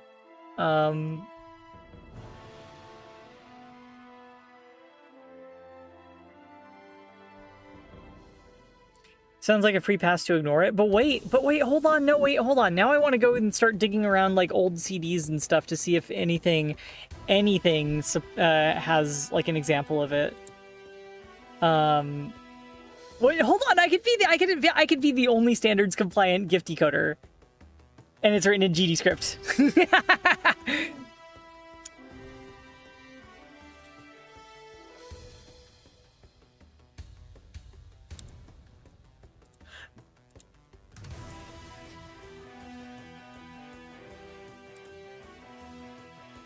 Because we have font rendering stuff built into Jodot, so we can actually do this. Just saying, we could totally do this. We could totally do this. Stop. No, you can't stop me. You can't stop greatness. Can any program make such a GIF file? I don't know. We might have to find like some ancient DOS program to do it.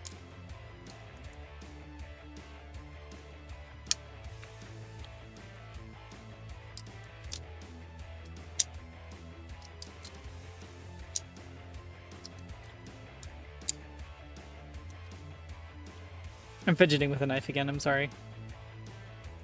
Not actually sorry.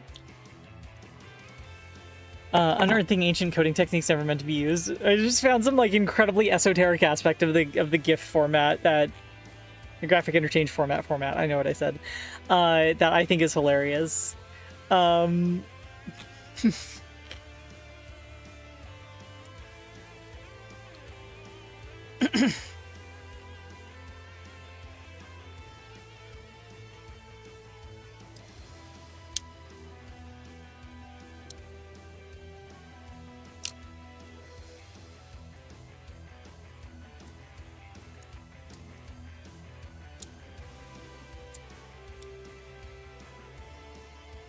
I mean, you can embed secret data inside of a GIF like super easily. Like just have like a block of image data and stick a bunch of just have it too big for the image data, and stick a bunch of secret stuff after the end of data indicator. You could stuff tons of stuff in there. You could also just like make extensions that just store stuff. You could you could do whatever.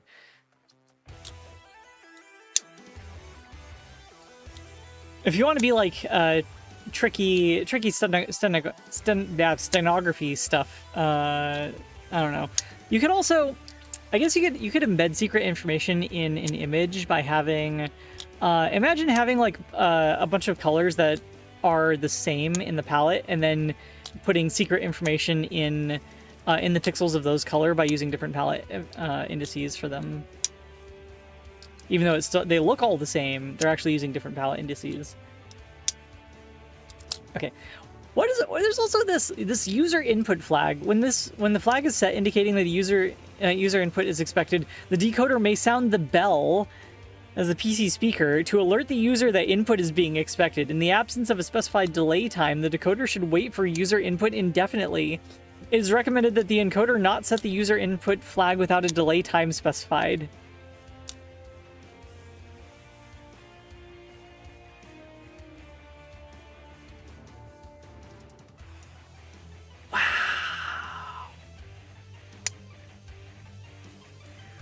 There's so much weird stuff in here. Oh my god. I still want to find an image file that uses that thing. Okay. What we can do is this. Let's find the extension. The plaintext extension. The introducer is, how do we know what the introducer is?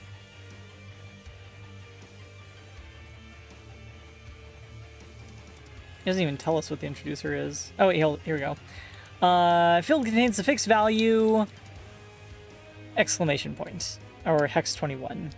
Okay, so if we find an extension with that, then we'll know that we've found the thing. So we got an extension block type. If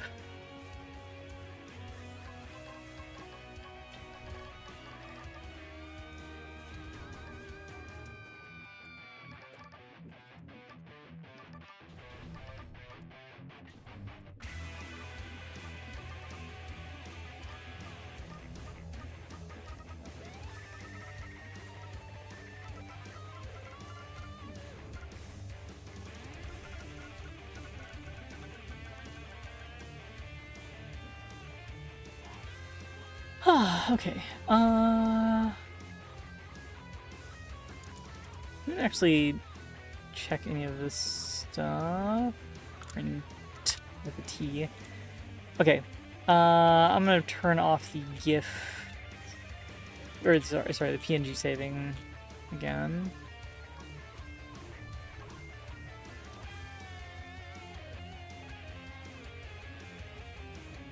It's probably not gonna find anything in these Star Trek GIFs if I were to guess. We need to find a bunch of GIFs from like the 80s. You know, before everyone decided to ignore the. Oh wait, no, wait, hold on, wait, which extension was that? No, wait, this is like an 89A extension, right? Yeah, it's an 89A extension. So we need to find something from like the really early 90s or late 80s. We need to find a CD-ROM, maybe not a CD-ROM, maybe like a something else, because like would CD-ROMs even be, they were coming into service in the early 90s.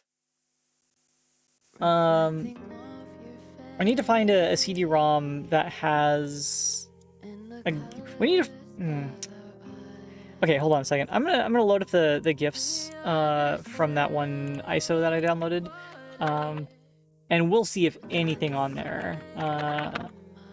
GIFs galore, CD-ROM, Walnut Creek CD-ROM, blah, blah, blah, blah, blah. The problem is, there's a lot of nudity in here, so I have to do this, like, I have to hide the screen when this is going, unfortunately.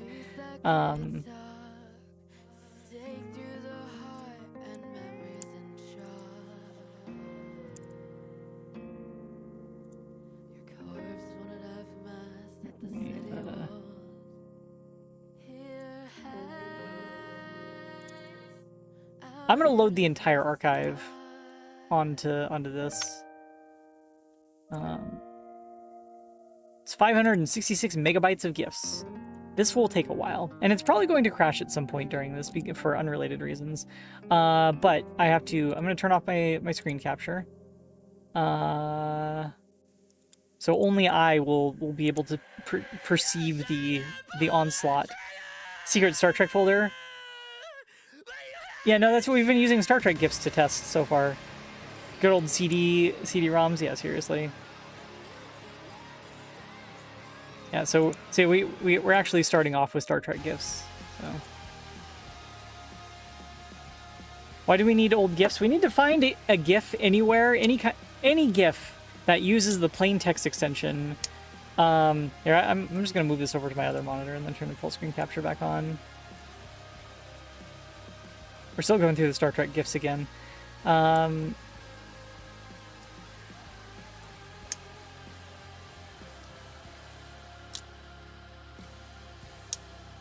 It's just the Star Trek folder off the CD-ROM, the GIFs galore CD-ROM. Looks like we're in the abstract art directory. Nice to see that this is mostly working except for the interlaced stuff. Need to have a GIF battle? That would be weird. But yeah, there were too many dirty pictures on the CD, so I can't actually like show what's going on right now as it zooms through all of the GIFs, being unable to find anything that uses that extension.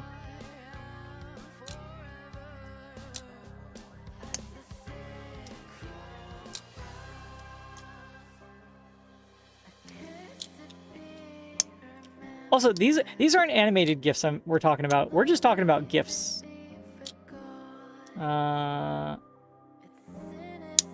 Oh, it's loading something really big right now.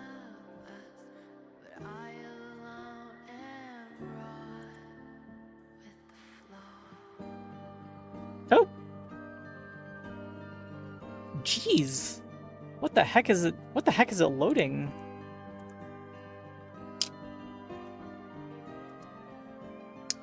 Out of bounds, get index, blah blah blah blah blah, packed byte array.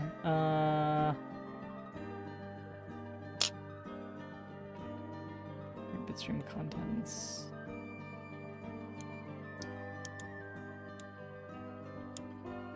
My index. I think this file might just be truncated. What file is this?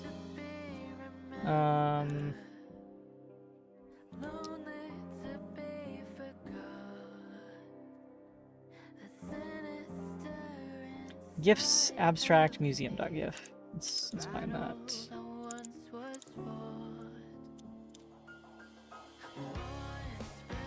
That's not actually that big of an image. It's only 29 kilobytes. It does fail to load in...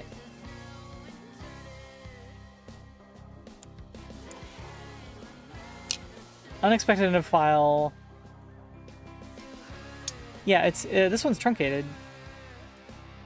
I wonder if we can load this in the GNU image manipulation program. The GNU image manipulation program should be able to still load a truncated GIF, I think.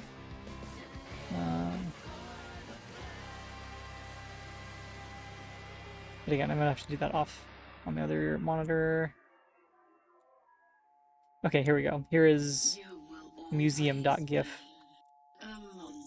So this is an interlaced image that seems to be missing like the bottom chunk of it. So yeah, truncated file.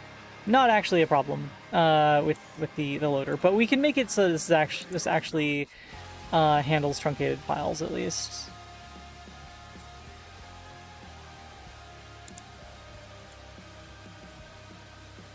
We'll focus on this file. We'll get rid of the file list scanning stuff.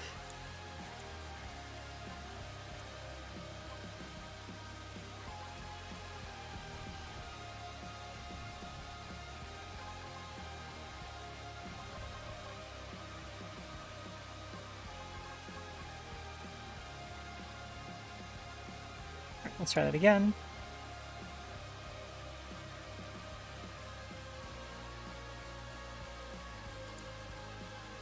Oh, I wonder if it had crashed and it was just taking a long time for the log to catch up.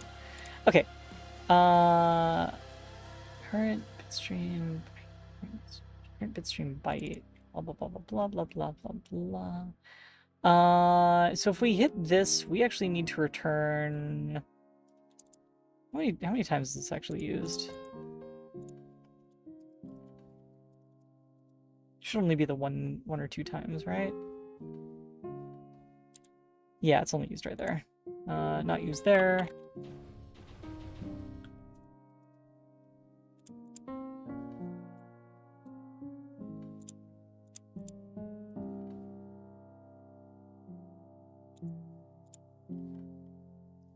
Okay, or we'll return -1 from this as an error. So let's see.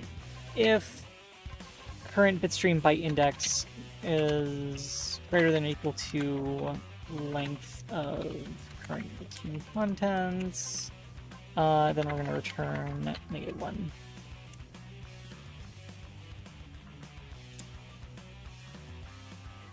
That's our error handling, so we can get rid of this fix me also.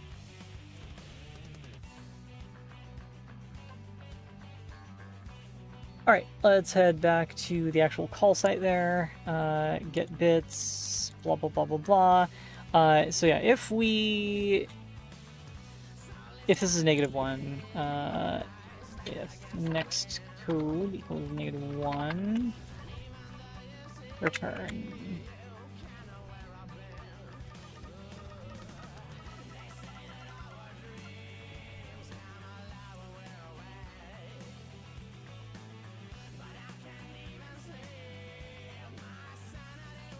Oh, it's byte index, not bit index.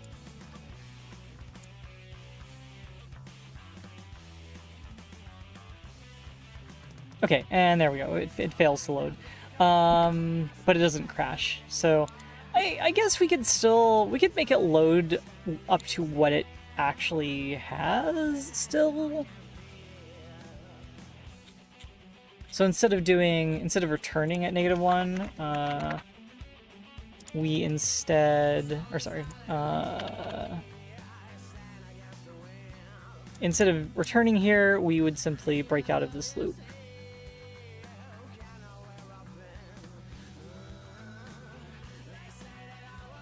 It will fail in the loop down below though, so. Oh, no, it didn't. It actually loaded as much of the image as it could. And we can actually see that, you know, the floor here, starting kind of at the bottom of this weird, like, orb thing, is actually cut off the bottom there. Nice! Cool. We got some errors, though. Let's actually stop, clear, restart, and see what those errors are. Get bytes 1, decode UTF-8, blah, blah, blah, blah, blah.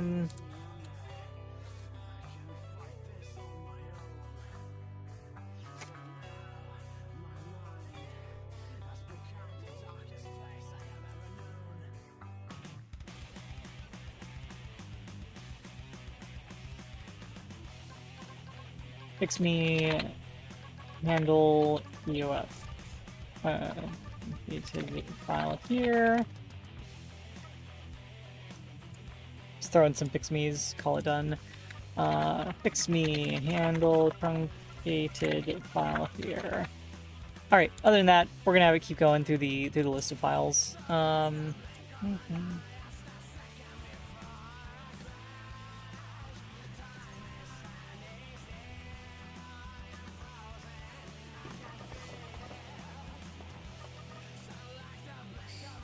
I leveled up again. File list dot find, and then we'll actually use the path there directly. And this way we'll start at that point and then keep going from that. Okay, so I need to disable my full screen capture again, so that this can keep going. Nice. Oh, and there's nudity. Okay, cool.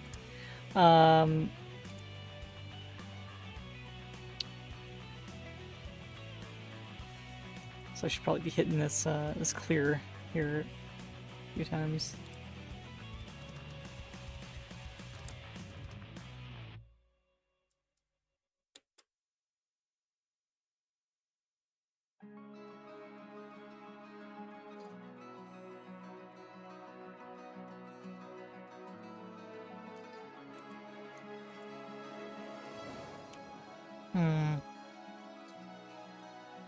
Oh, I saw that there's more nudity. All right. Yep, glad I'm doing this on another screen. Thank goodness for studio mode. I'm not using studio mode to do this. I'm just sticking it over on another monitor. But also thank goodness for studio mode. Yeah, anytime I have to like adjust something on another scene, then yeah, studio mode.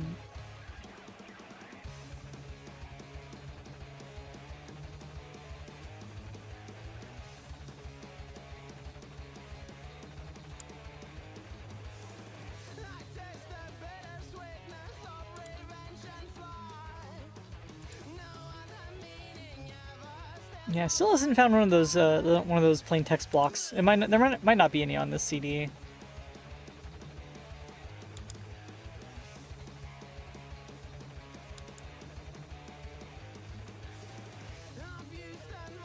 I like that it's successfully making it through most of the gifts though. That's pretty cool. I think this code is still pretty vulnerable to like maliciously constructed gifts.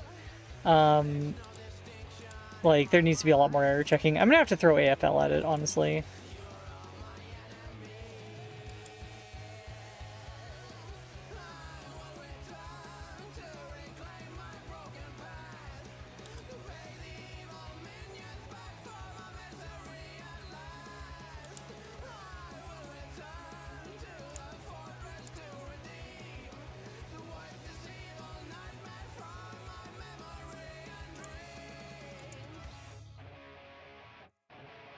We're chunking through a lot of images here. Got some Van Gogh. Oh, got a Utah teapot.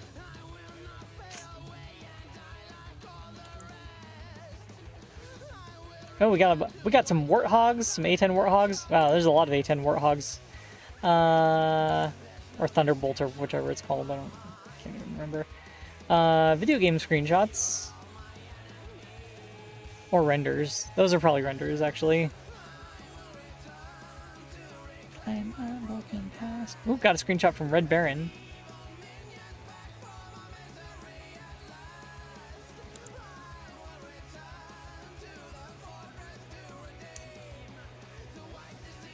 A lot of things commemorating Operation Desert Storm.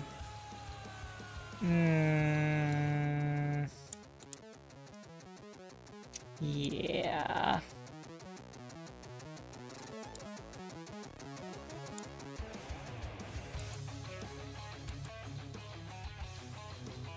Product of the times, seriously, yeah.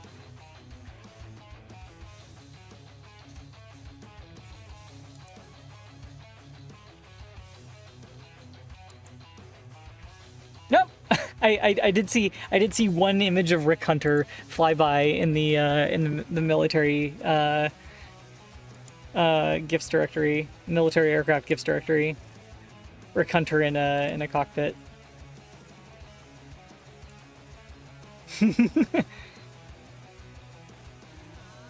Lots of stuff with the SR-71 Blackbird. B-2 bombers. I think some cool images, I guess, but no, I don't have the military fetish thing. I like nuclear option, I guess. Those are all fictitious planes. We got birds. We got a big directory full of birds. Ironically, this is the most likely directory that we're going to see some boobies in.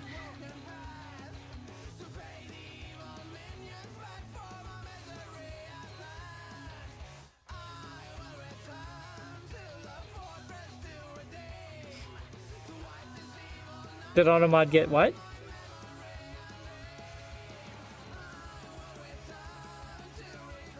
Soblo has redeemed a...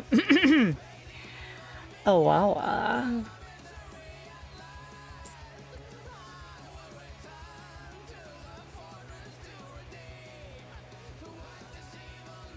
Yeah, no, Automod didn't get that.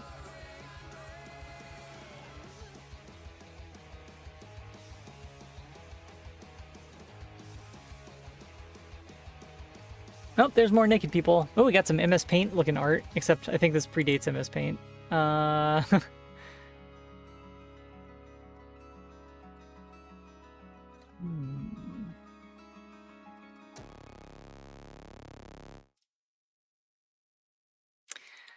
Operator Samuel has redeemed a... I can't leave without my buddy Superfly.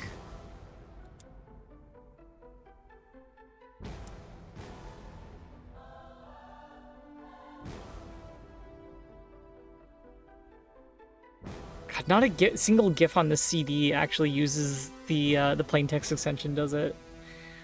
Oh my god. I will find a GIF out there somewhere on the internet that uses the plain text extension. I kind of want to write a GIF, like a GIF encoder, just to make the most like cursed GIFs ever. Like the most just like cursed GIF format files ever, where we have like true color animated like plain text things, you know?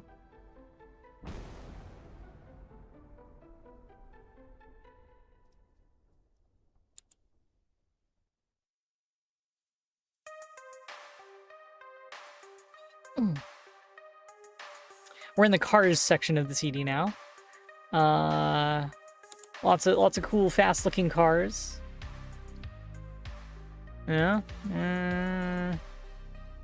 There's naked ladies. Yep. Wow, they really just did not curate this for people at all, did they? Maybe I need to dig out like one of those old edutainment CDs, because those would probably be less likely to have pornography on them than random CDs full of GIFs. Oh, thanks so much for the follow, Immutable Brew. How's it going? Does ImageMagick have test files? Maybe.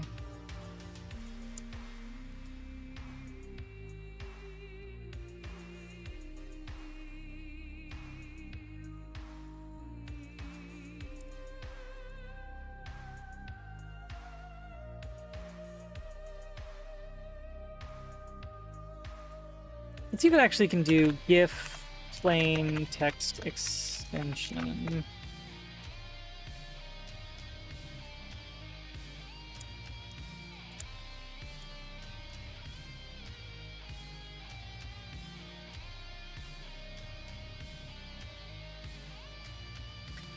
We got text to GIF. Convert a plain text file into a GIF for image for display on the IM example. That's unlikely to be it, I think. Oh, hey, I found the anime directory. That is definitely full of dirty pictures. Yep. With some Bubblegum Crisis in there, though. That's cool.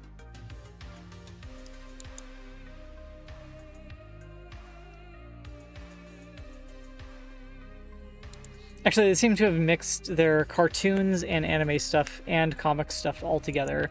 So you end up with like a lot of really adult-looking, a lot of really adult-looking anime. Oh, yeah, there's Dirty Pair, alongside like Bugs Bunny and stuff. So that's cool. Oh, look, Teenage Mutant Ninja Turtles also. Nice.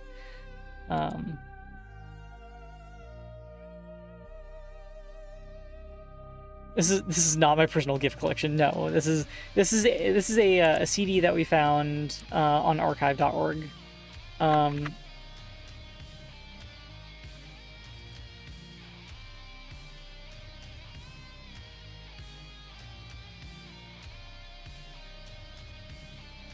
Is this the one? I don't think this is the same one, but it's from this series. Just like a different date, I think. Actually, I can find out. Yeah, the one I picked up doesn't have a date on it, but yeah, this kind of stuff. Oh, Nausicaa, nice. Bugs Bunny, a well-known anime. Yeah. Yeah, this just rendered. This one just renders a font to a GIF. I think, right?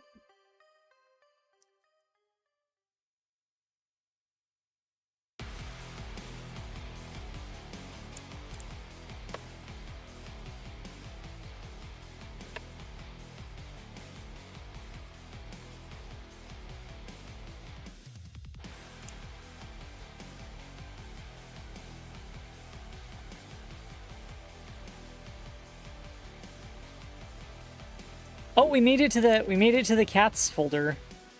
Is this safe to show on stream? I don't know. There's lots of cats. There we go.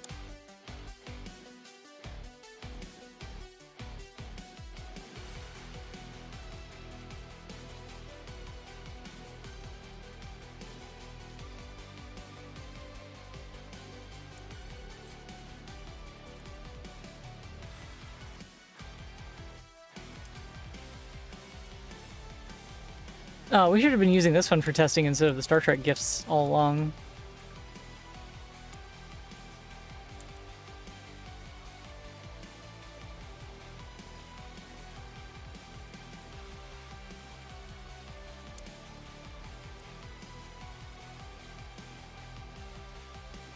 Made it to compute. Okay, so it's going alphabetically, by the way.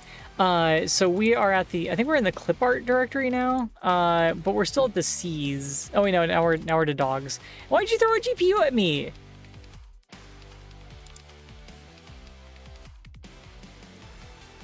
Like, this is how many directories that we have, right? We're at the dogs folder right now. We still have fantasy, fish, flowers, food, fractals, frogs, hunks. We're not looking at that one on stream. Insects, logos, mammals, maps, military, misc. Military, didn't we already have? Oh, aviation was the one that we were looking at before. Military is another directory entirely. Misc, movie, nature, people, places, ray trace, reptiles. Sci-fi, space, sports, Star Trek, swimsuit. Absolutely not on stream. Technology, not to be confused with technology because that would have an O in it. Things, trains, TV, and Vietnam.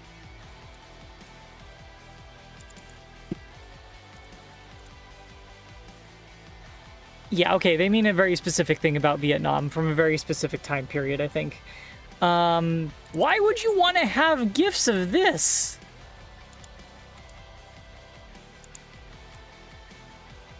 This is horrifying. Jeez. Oh my god. Who put this CD together?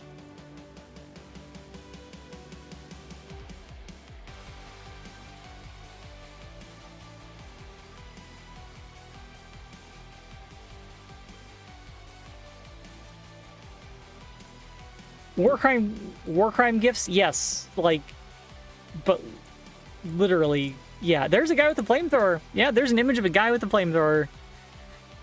I'm not showing any of this on stream. That's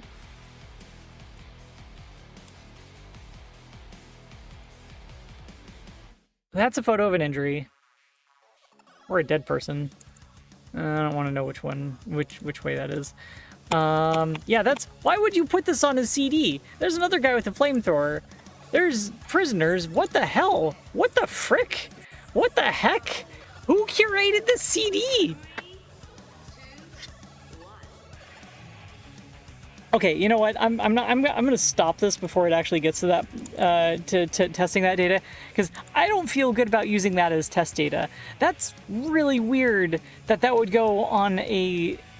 Found something on Gifsicle issues. You're looking for plain text extension? Yes. Yes. Have you found a GIF that I can use?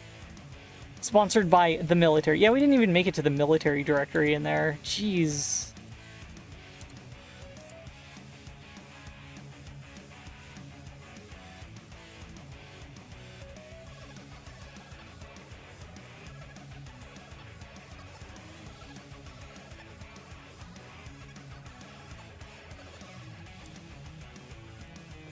The military directory, unsurprisingly, has lots of stuff about Desert Storm in it.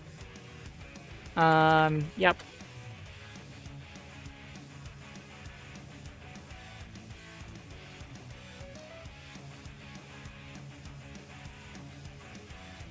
Or wait, no, the Gulf War. Sorry, was that the same? I don't. Never mind. I don't care. I don't care. I can't remember which conflicts was which from back then.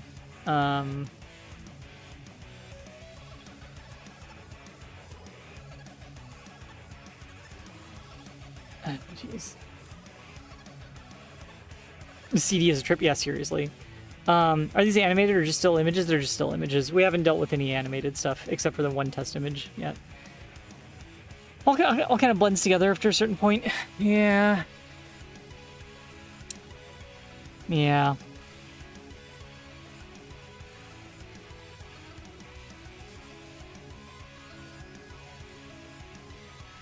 Issue 129 on Gifsicle. Oh, there we go.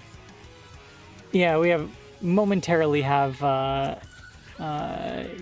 usable links because I wanted Super Retro Heart to pay an art tax.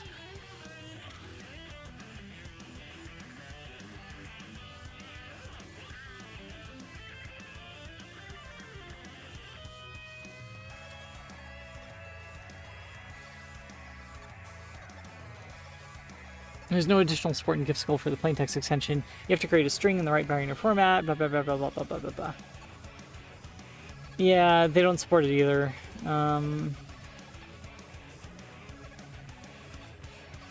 This person doesn't even know what the plaintext extension is. Right now, if you have to curl bob89a.gif and pass it to strings. bob89a. Okay, hold on a second. There might be a file that I can test.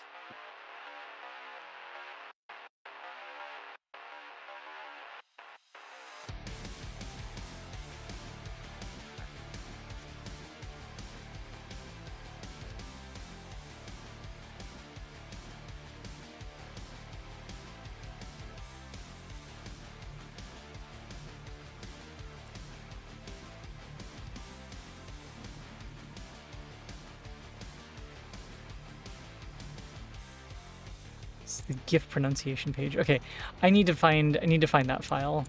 This is bob89a.gif.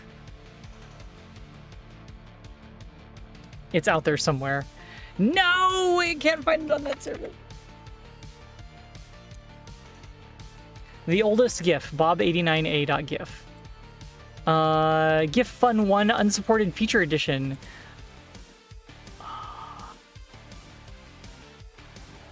Ow! Ow, ow, ow, ow, ow. Okay, okay, okay, okay. Okay, we got it, we got it, we got it, we got it, we got it. We got it.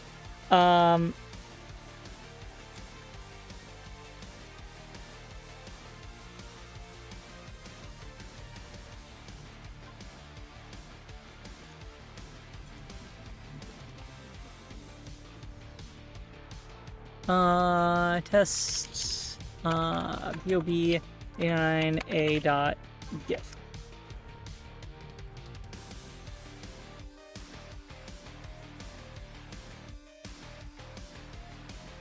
There's no plaintext extension in that.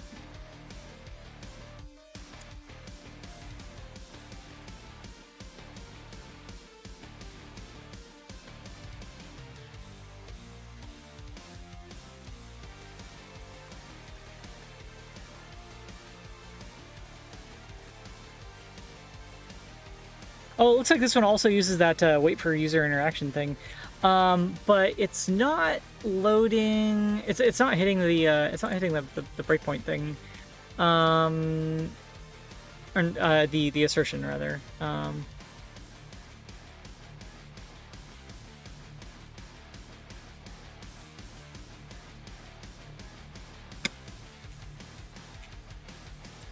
Wait, that's the data right there. Okay, extension block type 1. Type 1?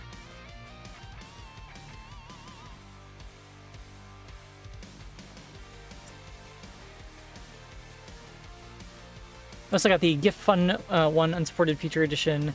First feature, plain text. Sadly, you won't be able to see the plain text. That's what we're gonna try to. We're gonna try to default colors. GIFs use color tables, storing the color of an image. Blah blah blah blah blah. It can be a global color table and per image, also a local one. But the specification allows there to not be any color table in a GIF, even if images are present.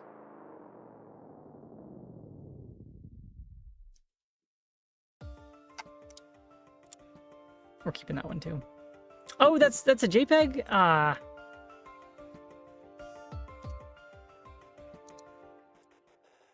That one's a GIF still, at least. So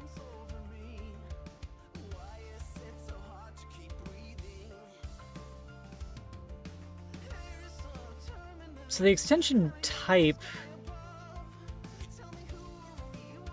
at the end here is the G-man, G as in GIF.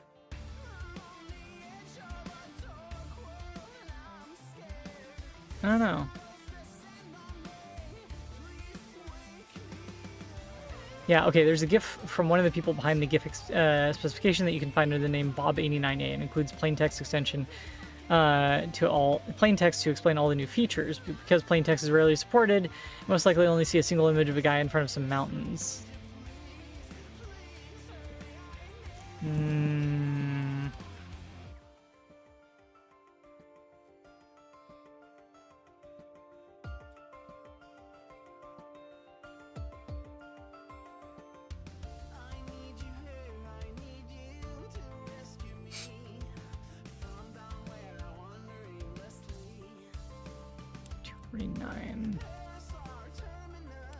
Let's go back to the extension list.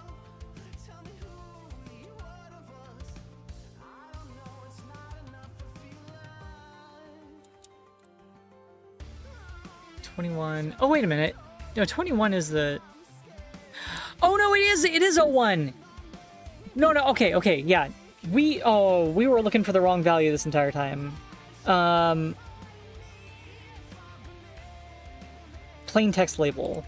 Right. Yeah, so the hex 21 was up here. That's not what we were supposed to be looking for. We're supposed to be looking for 1. Does the GNU image manipulation program support the extension? Let's find out if the GNU image manipulation program supports the extension.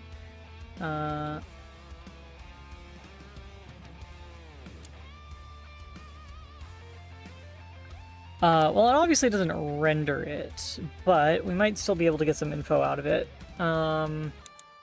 Image properties, image metadata, view metadata. Oh.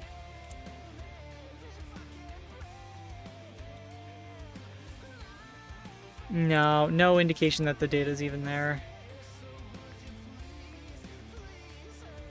Oh, this is actually one of the first times that we've seen one without the palette sorted. That's interesting.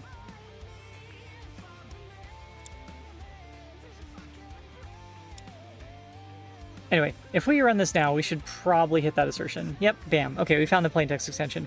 Yes! What are we working on? We're considering implementing some of the most esoteric and unused GIF features ever. There's a thing called the plain text extension for GIFs. Which actually embeds text into the image using whatever font the decoder feels like. Yep. And it doesn't work on any modern like decoder at all, but this image should have text in it, basically. I wonder if there's a DOS program that would actually be able to load this out there.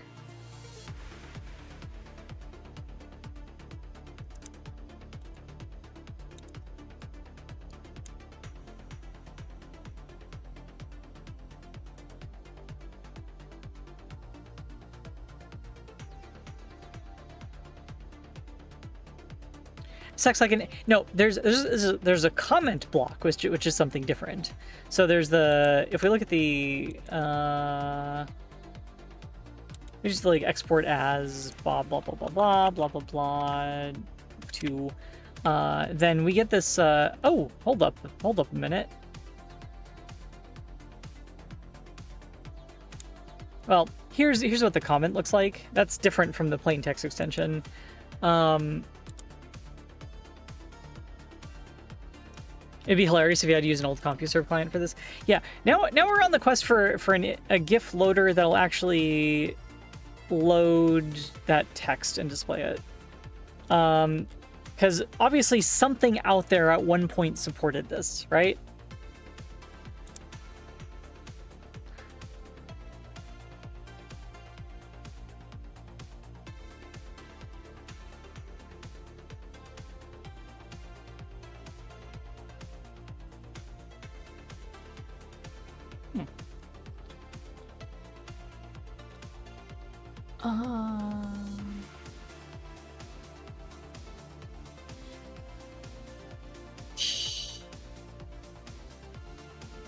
So yeah, the rest of this is just discussion about that. But yeah, so Soblo, you were the one who sent me to this, right? Thank you, because this led us to eventually finding the thing. So that's awesome. We just gotta find a loader now that supports it to see what it's actually supposed to look like.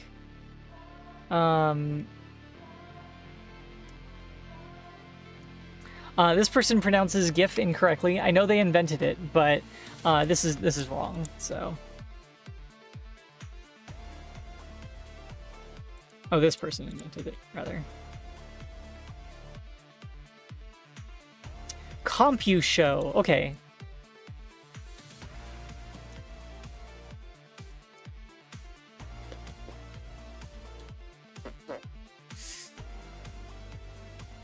All right, let's find a copy of CompuShow.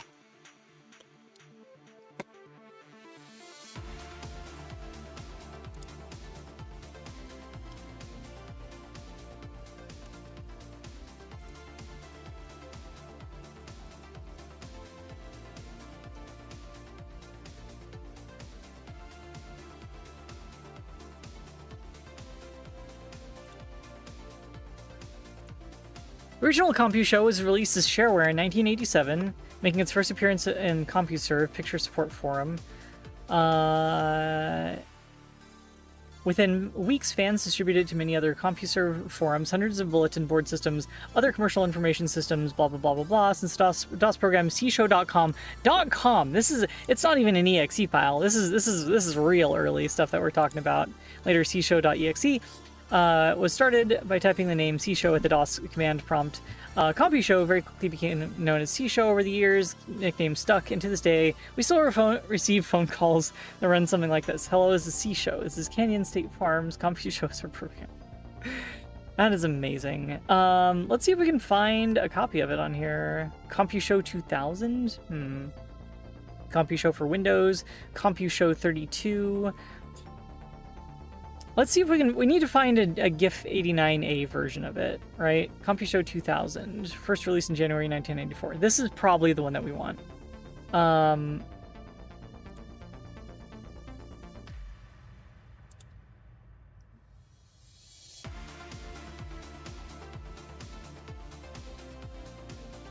We'll also download the older version. Though it came out in Wait, hold on.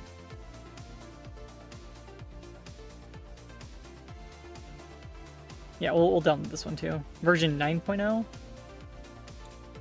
Okay, that's probably what we're looking for. cshow 904.zip. Okay.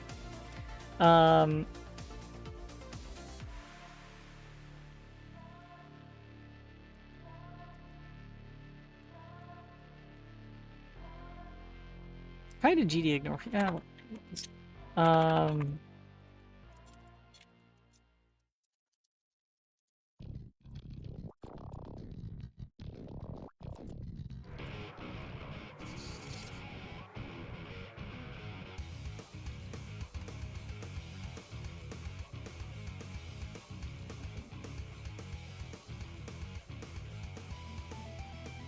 CompuShow standard version. Oh, this is some code page 437 nonsense happening on the terminal here.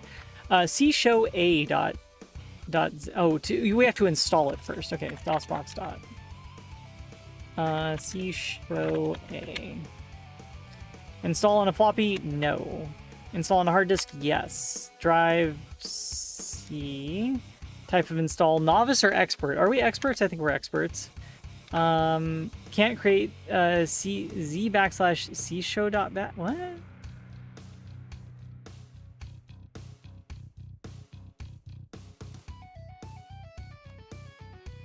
Install on a floppy? No. Hard disk? Yes. C. Novice. Can't create z. Why is it trying to install to the Z drive?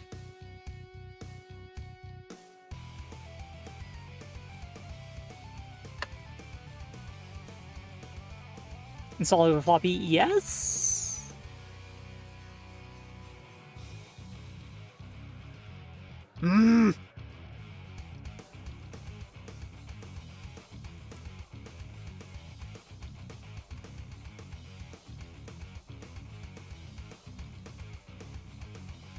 It's trying to create a batch file on what I think it believes is a system drive.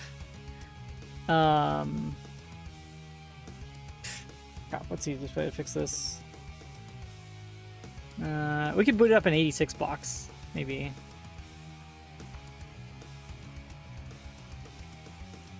We have to fight with an installer from like 1987 now to make it work in DOSBox.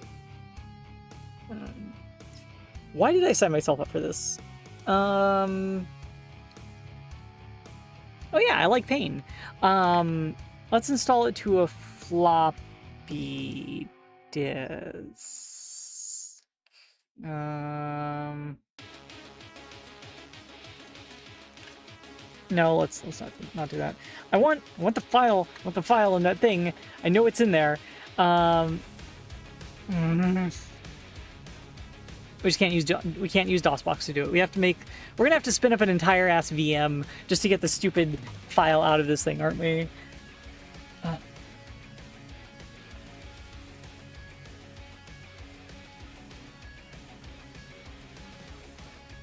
Sorry, my audio setup is still being stupid. Spits.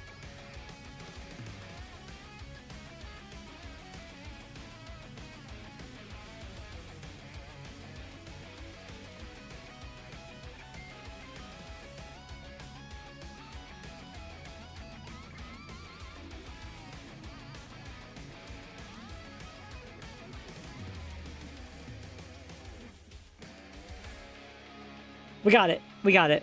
Okay. We got it. I had to change where the path was pointing. Because it was trying to install it somewhere that with the path. Okay, whatever.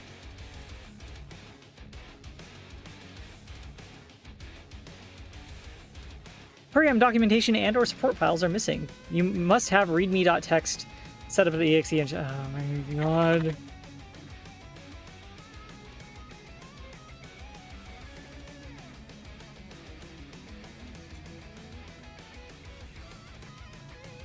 Set a bat in cshow.derv.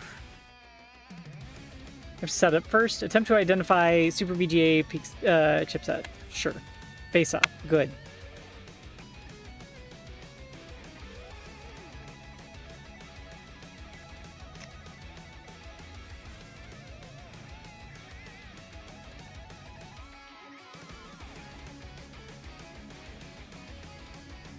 Okay, cshow.derv, setup.exe, and readme.exe in the same directory as...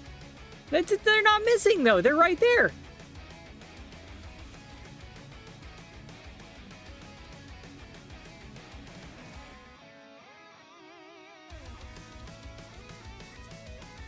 This software sucks.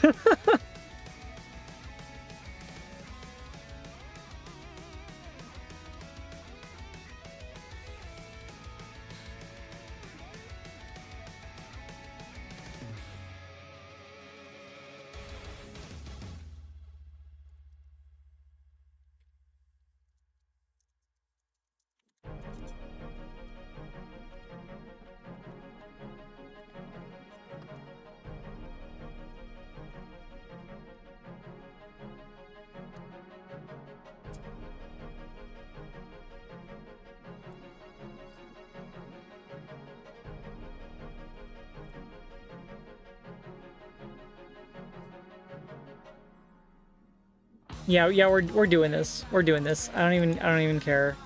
I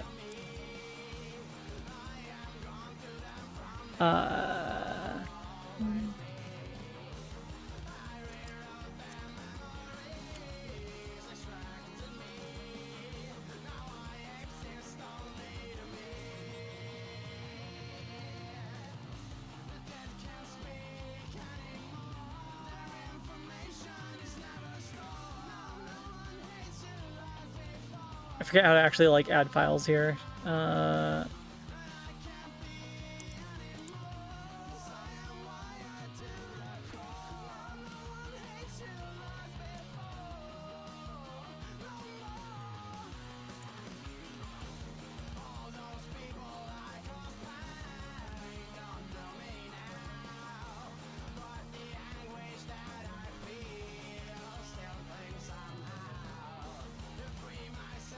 Import file, that's what we're looking for, right? Get .gif loader, cshow a.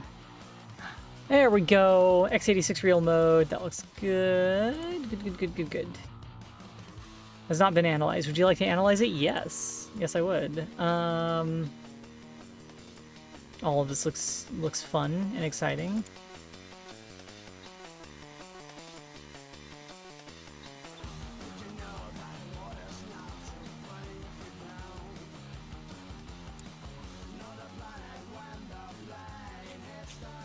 All right.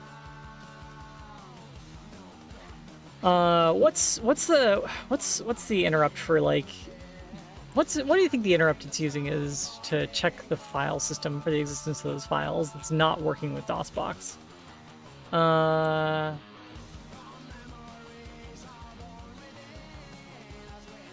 That's actually a pretty short program.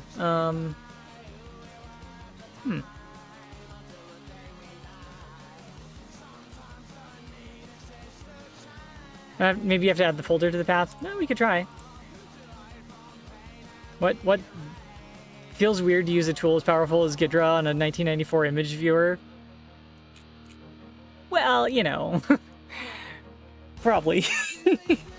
I wonder how many lines of assembly code they actually took to implement this wretched format.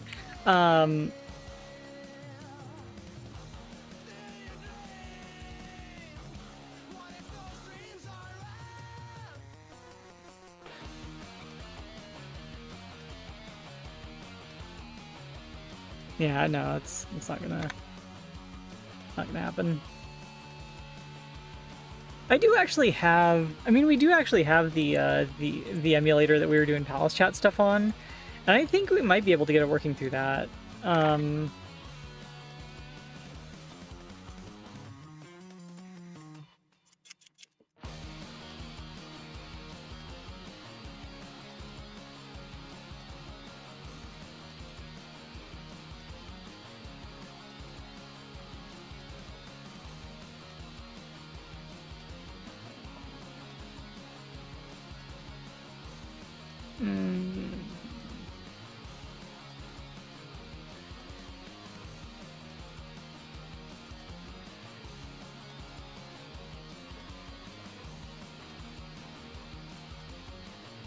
Except I cannot seem to get that running right now.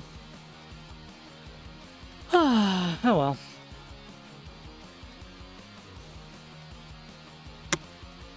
Boo.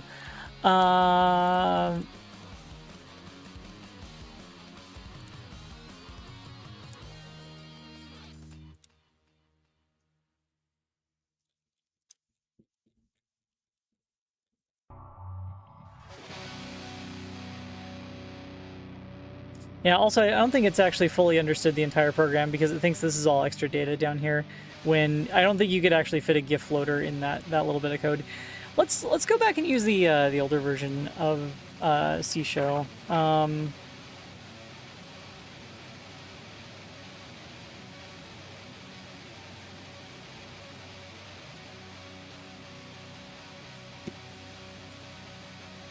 Or the newer version. It was to show.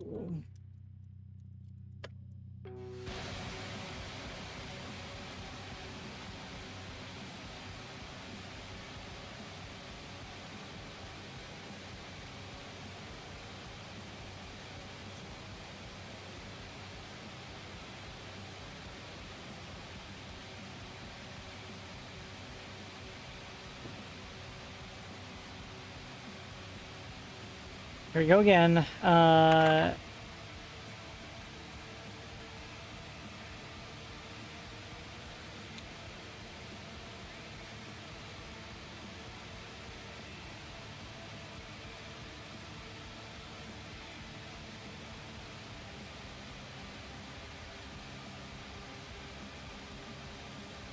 Execute, blah, blah, blah, blah, blah. Type 2 show and press enter. 2 show. There we go. There we go. Okay, so that, hopefully they haven't removed those features by the time that this one existed. We're going to go ahead and quit out of this. I'm just going to...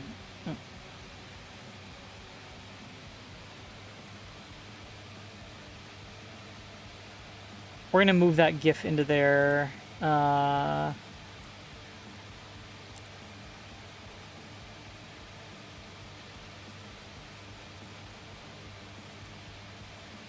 Right here. And then we're going to run it again.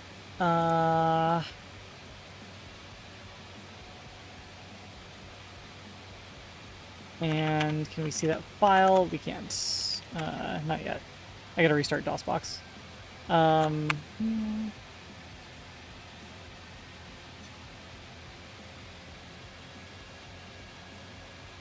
Oh, I put it in the wrong directory.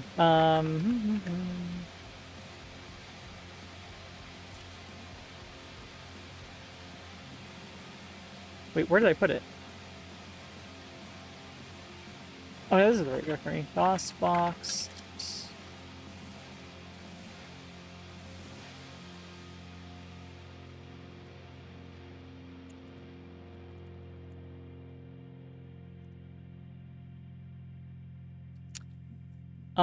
We'll go with MCGA, sure.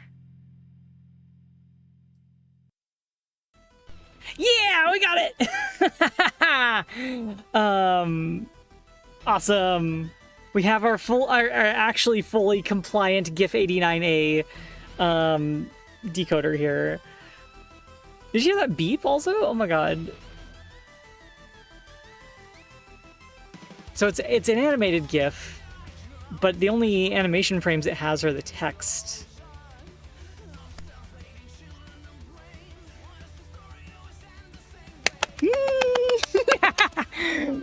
Okay, I'm excited.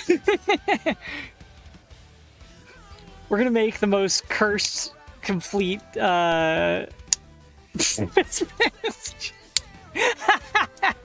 He's still wrong. Into the night world. That is amazing. All right. So we're gonna write the most cursed, standards compliant GD script GIF loader that we can, because when we put text on the screen, we're gonna be using like, well, I'm just gonna use Jodot's built-in font rendering. Yep.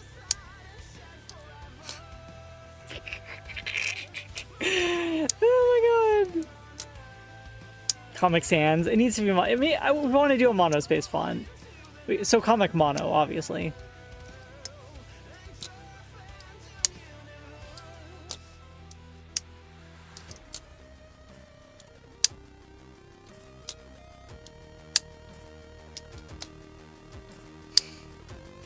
What a pain in the butt. This stupid format. Oh, just play comments. And then there's even more data in it. It's the text comment. Multi-image GIF 89A created with CompuMake tools. Or we need to get a copy of CompuMake tools, I think, too.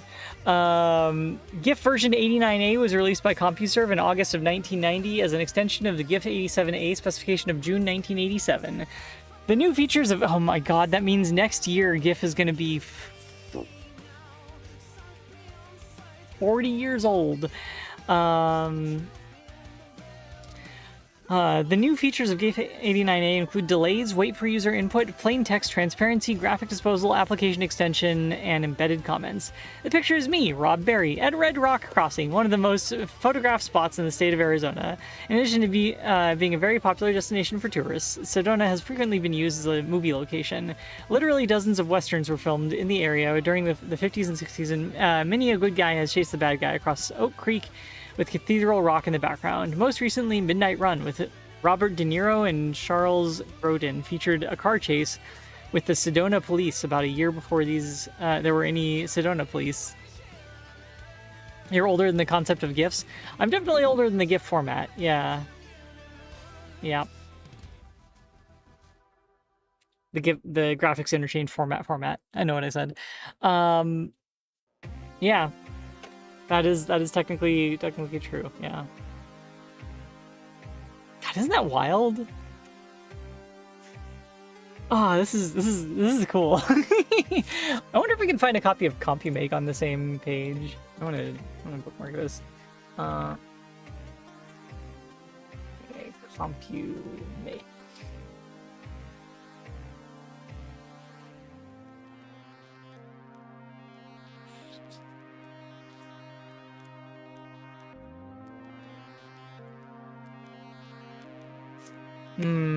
Nope. No copy there.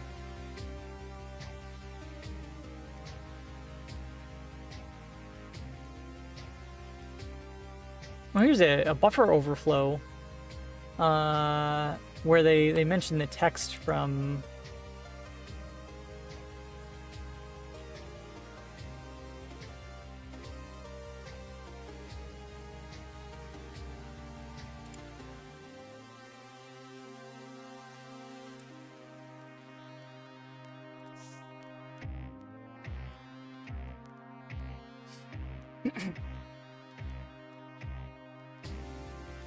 Yeah, so I don't know if we're going to be able to get a copy of CompuMake tools, but based on the input data that we have, or based on the data that we have now for testing and the spec that we have, I'm pretty sure we can probably reconstruct something. Also, the fact that we have CShow means that we have something to test against if we wanted to make our own GIFs that have the text field in them. You could email the owner of the page, maybe.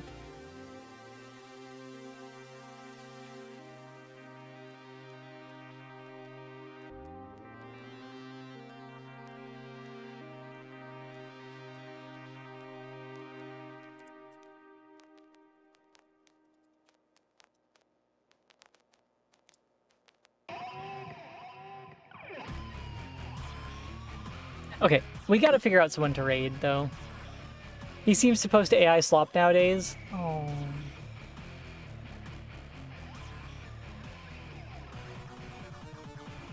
Of the CShow Palace thing, or the...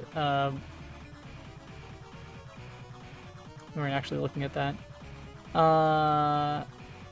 AI-generated GIF pronunciation. I asked Grok to read. Oh my god, okay, you're dead to me. My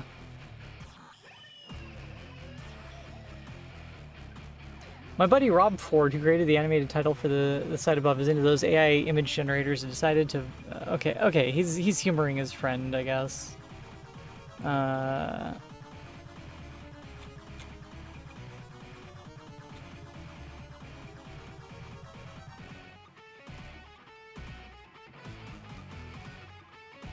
Of all the slop gens, he chose that slop gen? Yeah, seriously. Alright, I gotta bounce. Let's figure out someone to raid and then let's get the hell out of here.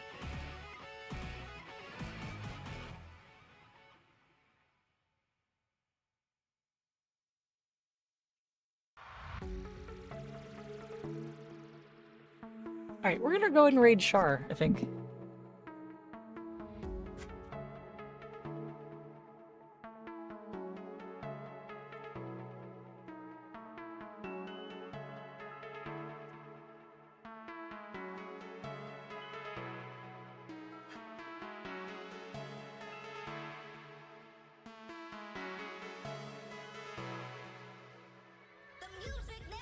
All right, there is the raid message. Wow, OBS is having a fun time with that. What's going on over here? What is this? Okay, it's just very excited that we're raiding Char. It's just, you know, reasonable. Extremely reasonable. I understand. All right. Thanks for being here, everyone. Thank you, everyone, for joining me for another Weekday Morning Art/Dev stream. Really appreciate having y'all here. You're all awesome and amazing. Hope to see you next time. Take it easy, take care, be kind, show compassion, show empathy. Don't get in a knife fight, use containers, and I'll get to the RR in a second. Oh, wow. There you go. All right, get out of here, everyone. Bye. Bye. Ow. Don't get in a knife fight at all. How about that? How about just don't? Just don't.